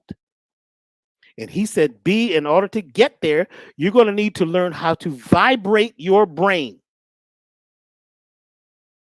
He says, you're going to have to use rhythm, he told me. This is before he left. So last time we spoke, you're going to need to vibrate your brain. Guess what they was making a couple blocks from where me and him were? What? Black Panther. I asked him, I said, hey, do you know about the movie Black Panther? He said, no, I don't know nothing about that. What are you talking about? I go to the movies and they start talking about vibranium. What is vibranium? Vibranium is penoline. Vibranium is melanin and melanin and penoline coming together to create black gold. Black gold. Why do they need black gold? What is the importance of black gold? Why are so many people in prison in the dark? Because in the dark, you make more of this black gold, which is a monoatomic substance. I'm going to say this, and I may catch flack from this, but I'm just going to say it. Y'all agents out there can't hear this, so let me shut you down.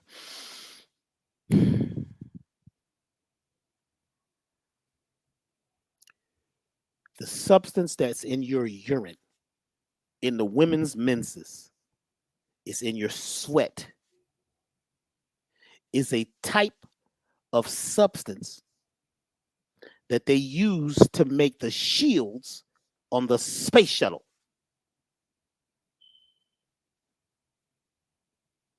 They use it to make circuitry.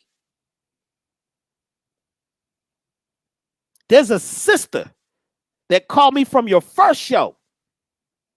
She works in a place where they take blood from the blood bank and make medicine. And it's got to come from brown, black, and yellow people and what you call red. They found that what's in the original indigenous person's urine, feces, fluids is the elixir of life. And out of it, they can extract this type of monoatomic gold. And it's not just gold. They call it that, but they're going to call it gold because it's a very important essence. Do you know how they got this, the satellites in space? How?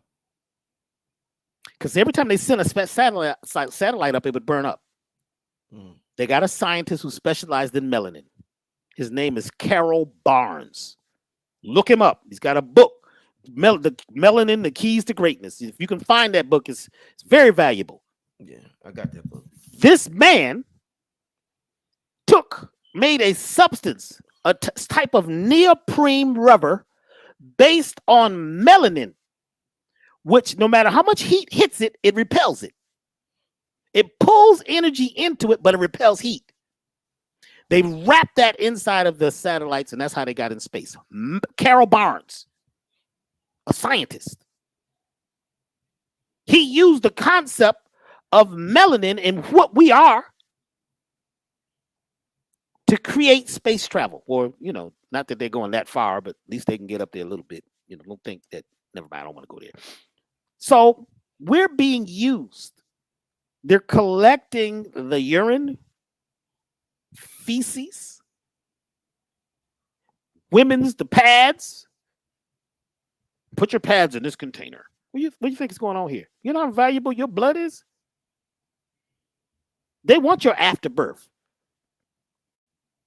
Do you know I had to fight to get the afterbirth when my son was born? I had to go to battle with the state of California to get the placenta. Because they knew my bloodline, and they knew my woman's bloodline at that time. They knew. At that time, they knew. So what we have is something everybody desires. And I'm not just talking about black people. I'm talking about soul people. It's a difference. We can talk about that in a whole nother show. We think it's just the color. And no, it's your vibranium. Because I know some Caucasian people that got more soul than a whole lot of black folks. So let's not get caught up in that. Don't start messing with me about, oh boy, it's about racism. Who told you about that? That's caste. That's the caste system. It's about your vibranium. It's about where you're vibrating at. I'm not just talking about having a high vibration. I'm going to hit this real quick. I know we got to go. They say having a high vibration is good. It's positive. A low vibration is bad. The lowest vibration is Mother Earth. Is she bad? That's the lowest vibration. The lowest frequency is the earth. Is that bad? What we're talking about is the amount of amplitude you have. Because some people have a high vibration, but they're disagreeable people. Talking shit all the time. And, oh boy, you heard about the news. You heard about what the president said. And see what they doing. See, watch him. He gonna transform into a reptilian. Watch him. Watch his eyes. You see that? And they're popped up. They're high vibrationally into disagreeable stuff. So you can have a high vibration and be into some disagreeable stuff. You could be a criminal. Some of the best criminals are very high vibrational. Some of the people who are really doing the best work are very low vibrational. You can't see them. You don't even know what they're doing. They're not trying to be famous. I wasn't trying to be known, be deuced too much here, because I know what that could bring. That's why it took a lot to get me on the show, because I'm laying low, because the real work is done silently. I don't need likes and followers. I saw what happened to folks when they get too high vibrational. You become a target. But now I know the gate is open, so we can say what we can say, and we're all right. Because the beings that we were concerned about, they can't even hear this conversation. They ain't even checking your show, brother.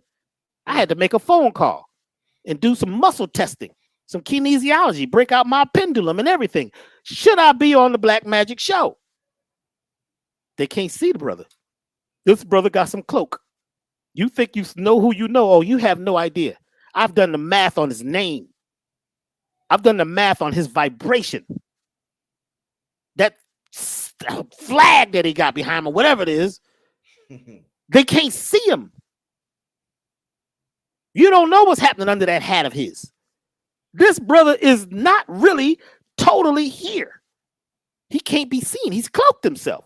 How's he doing this?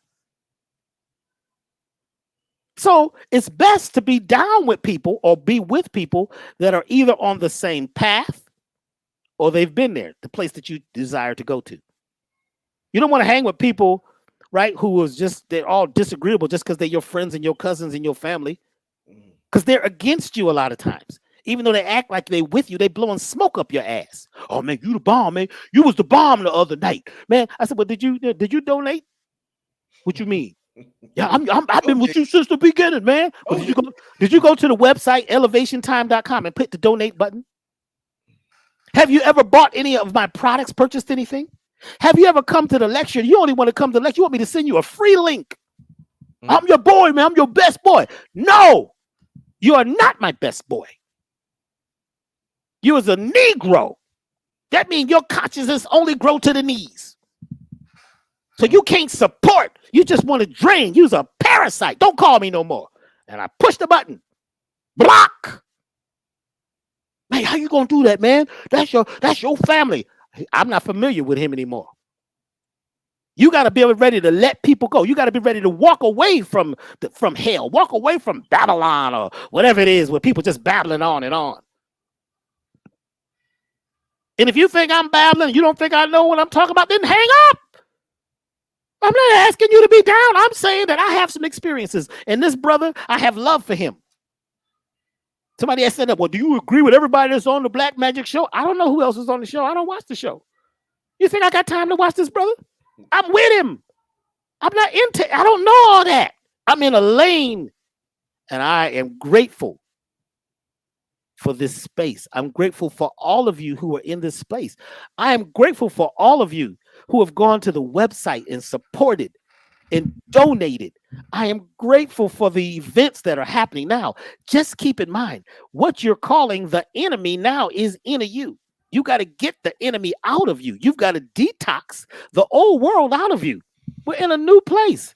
That way you think all of a sudden they got a new space program with a pharaoh on it. You seen the new, it got the Star Trek symbol with a pharaoh. What do you think they're telling you? They're saying it's about you. We're going to fake another space. We're going to the moon. And they see the ship is orange. Why does the ship look a little orange? They showed pictures the other day. They said it was ready to launch it, but, they had a leak. What do you mean you had a leak? You always leak. You're leaky. You understand what I'm saying? It was leaky in them that said they found Eve. They leak. You found Eve, and she had a small monkey-like head and small, human body. We found Eve, and you went for that? They didn't dig in your backyard. What is Eve? They always want to say there's a beginning and there's an end. Ain't no beginning and there's no end unless you believe it and you condense that vibration, that thing about life and death, up and down, back and forth. If you live in that existence, you cannot travel the multiverse.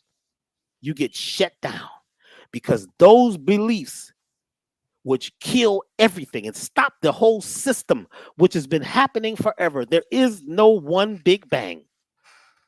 The black holes, where are they? Inside you. Universes, omniverses, is forever. The macroverse, the microverse, as above, so below. As you speak, so you attract. As you think, so you attract. Uh-oh. Your energy. Y'all done blew the man's camera down. So when you get to the love me, Dr. stream, B? I hear you now, man. I saw you the camera blew up. Hold up. I saw the camera blow up, brother. I saw that light. Did y'all see it? Y'all play this back later real slow and watch what happens just before the camera fell. They was trying to get in, see? Energy, Dr. B. It's your energy. It's our energy. It's we. It's we time, y'all. We need to celebrate. See, when you clap, and celebrate, you vibrate yourselves and you show that you're grateful for what we have. We got to become grateful and celebrate now. We're here. Something wanted to be known. I'm trying to tell you what happened. They tried to send one of them waves, but see, you got that protective energy. You understand what I'm saying? That little horse on your jacket. What is that? Is that a little polo? What is that? Polo, yeah. See that stick he got? He will whip your ass with that stick. Polo. That's Potolo. Polo comes from Potolo. Potolo is the planet that went around Sirius, right? That was called what? That was Water World. And there was 4 different types of beings living on Potolo. And what you call the dolphins and the whales, right, are the dolphinoids. Those beings are from there too. And what you called mermaids, Mer, which was what M-E-R is what? Mar or Mer is water. They call them maids. That's what the Europeans call them, maids, because they wanted to work for them, but they wouldn't do it because the sirens, right? The sirens were the ones that made a sound at 2,000 hertz that created pain. It would make people's eyes and ears bleed. They call them the sirens. They were the protectors. They were from another realm, from another place. They call them. That's why you call the emergency sound a siren, because it's the sound that the sirens, which was a certain group of mermaids, which was a combination of different beings, they would protect the situation because the Nomos came to the Dogons, that's a whole nother thing, who they are, and was giving them the science of how to travel the universe and be on space at the same time, to be here and be there at the same time. They were giving up that science. Potolo. So the polo and the Potolo comes from Potolo, and that little stick that he's got, where he's knocking them balls, that's cracking energy balls. This brother's wearing it. Everything that he's doing is on purpose. Somebody need to count the stars and moons that's in the piece that he's got behind him. And why is it looking like that? What's going on? He's creating a dimension so that you can't totally see what's really happening. In a lot of pictures, ancient pictures, there's stuff that you can't see. So we think that we see the hieroglyphs and we say, oh, that's a lion. That meant L. That's all? Who told you that? You don't have the perception and the consciousness to read those hieroglyphs all the way. You think you know. Your ego says, yeah, we know. We figured them out. This is the language they spoke. Okay. You believe that? That's true. But you're not eating the food they were eating. You're not breathing the air they were breathing. You're not drinking the primordial waters they were drinking. You're not drinking from the Nile River. You living in denial, but you ain't living in denial because you don't know nothing about the blue lotus and the white lotus and the pink lotus and the lotuses that you can't even see because they live in another dimension. And there's certain frogs and amphibian beings that be on them flowers, that be on what you call the lily pads, that can actually speak. You see a lot of these stories, they got the little frog talking. But you better get blind to all this. I'm going to give you a story real quick. 3 frogs one day leave Frog Village and go for a walk in the evening. And they're jumping along, you know what I'm saying, the path, out hanging out. And all of a sudden, they're looking up in the sky and they fall into a deep hole. And the hole is too high for them to get out. So they're jumping, trying to get out of the hole. Now, no, the other frogs don't know they're in the hole, right? So the first frog says, oh my God, we're going to die. We're going to die. We're not going to live. We're going to die. Night comes and daytime comes, that frog is dead. The other frogs keep jumping. They keep jumping. They keep jumping. And the second frog says, oh my God, my legs are getting tired. I can't really jump. I don't think we're going to make it. We're going to die like Harry here. Harry died last night. Oh my God. Night comes. Boom. That frog is dead. The next day it starts raining. The hole starts filling up with water. The one frog, he's just in there. He's doing the dog paddle. I guess it's the frog paddle. You know what I'm saying? He's making, he's going to live it. He gets to the top. He jumps out, hops back to the frog village. The frog village says, what are you doing back? He says, what do you mean? What, huh? What are you doing back? We thought you died. We couldn't follow. You've been gone for like 3 days. Huh? Woo. I can't hear you. I can't hear. I've been deaf all my life. I can't see you. I've been blind. He didn't know about what couldn't happen because he couldn't hear. He couldn't see. He was living in another realm. So he didn't give up. And he never uttered out of his mouth that we're going to die.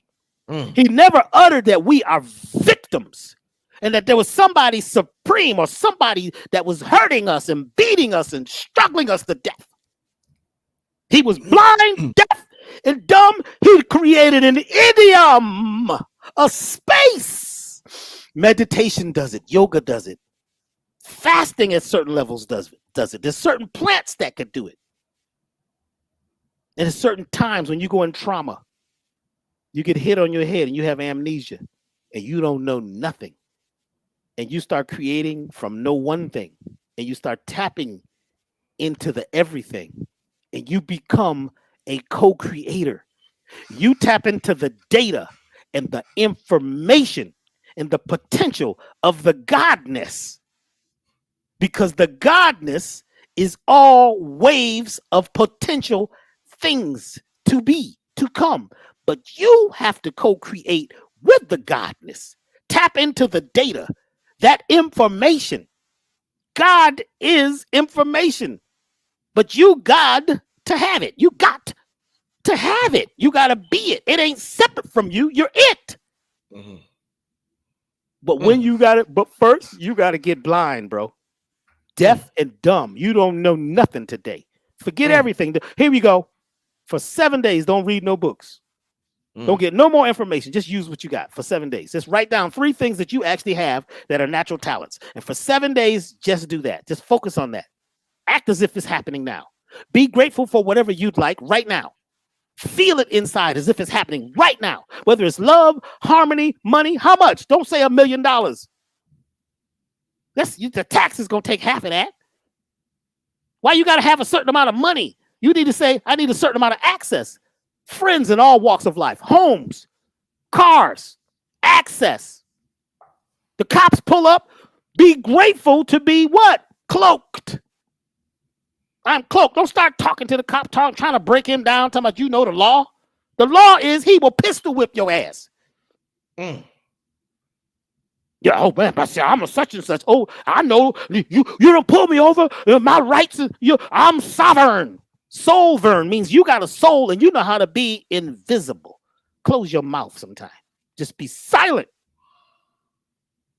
And now in that silence, S-I means a star. Anytime you see S-I, it means a star.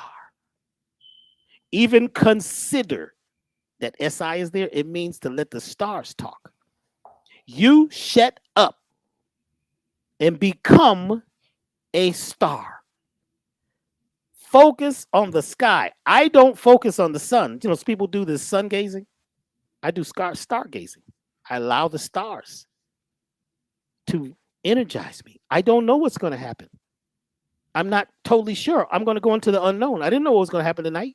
I didn't know how I was going to talk about this subject. You was in the car talking about you was driving. I heard vehicles, trucks going by. I said, what you mean we doing the show? I'm going to be there in time. How you going to be there in time, bro? You was in New York this morning. Now you, come on, man. I can hear the vehicles. He was focused. Then when the time came, I started looking. I said, didn't he say, 9:30? What's happening? And I started getting worried. And I started texting people. And where's Rich? You know what I'm saying? Then something said, just breathe. And I realized I got to get out of time because I have to remind myself each day. Each day you got to remind yourself.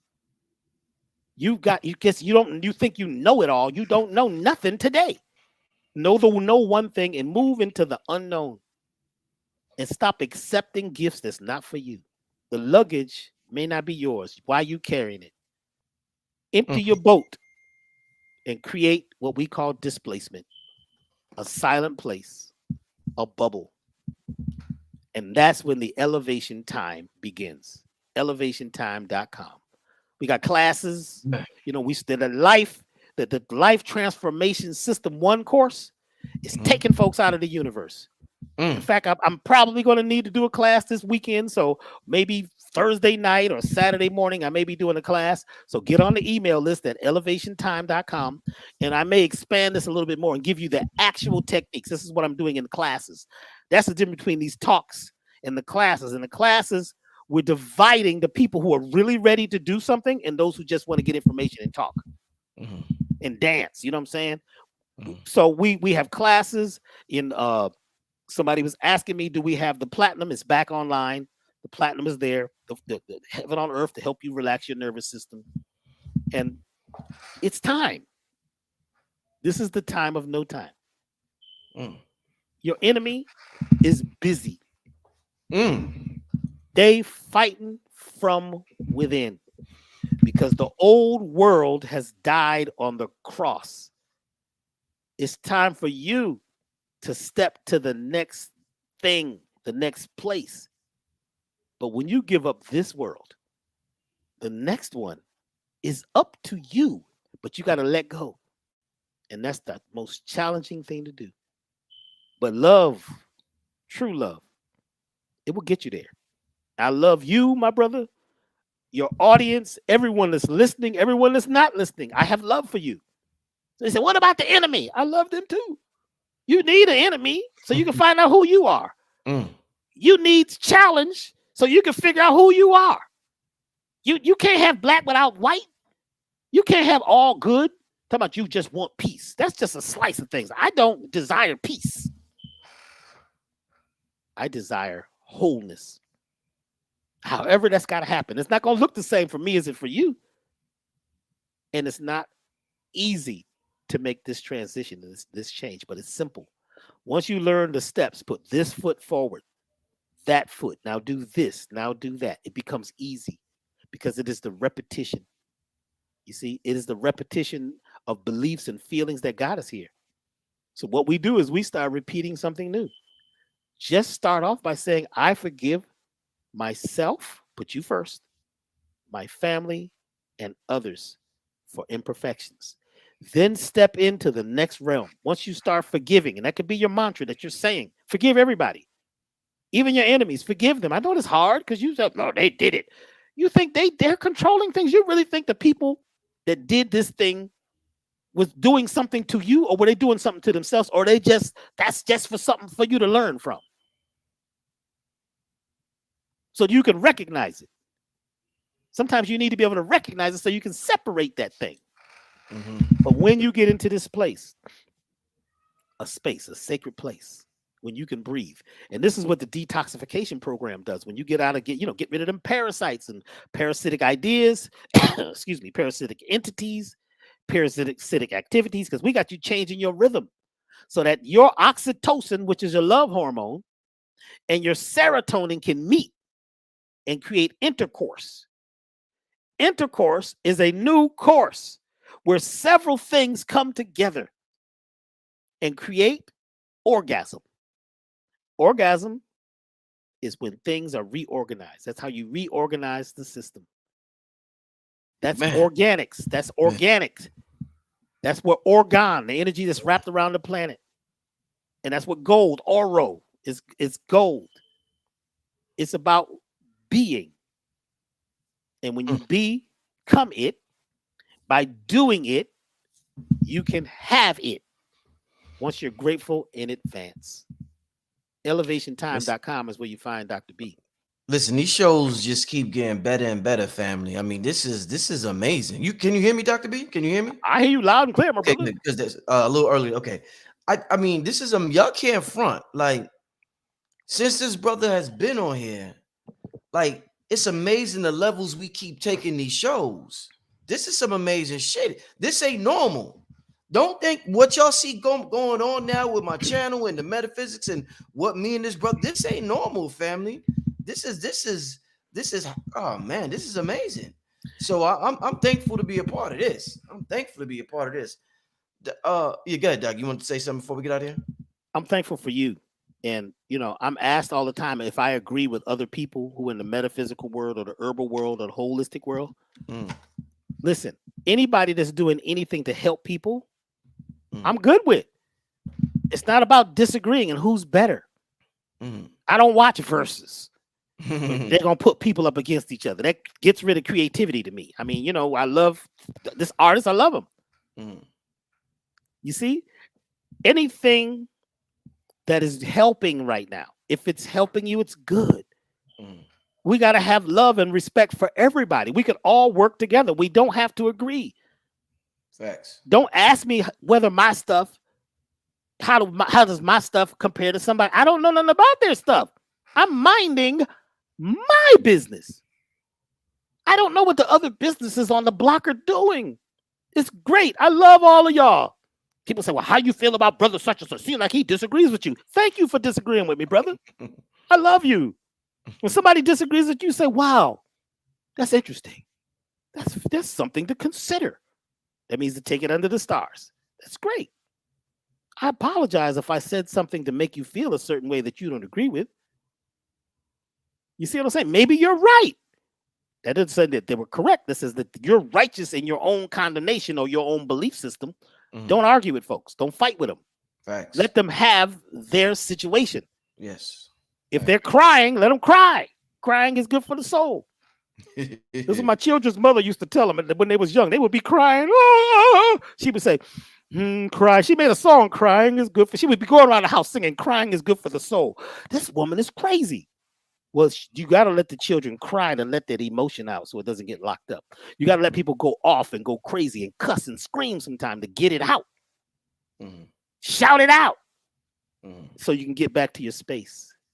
So whatever experience we're having, we're all having a different experience, but everything is happening at the same time in the right time. Be patient. Yes, sir. So thank you for all of you who have been here.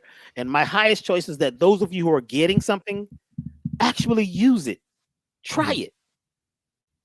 It's not about right or wrong. It's about whether it works for you. Indeed.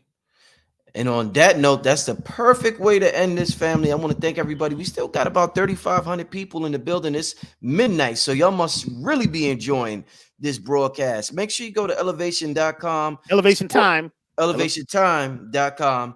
Make sure you support this brother and the amazing products he has on the website.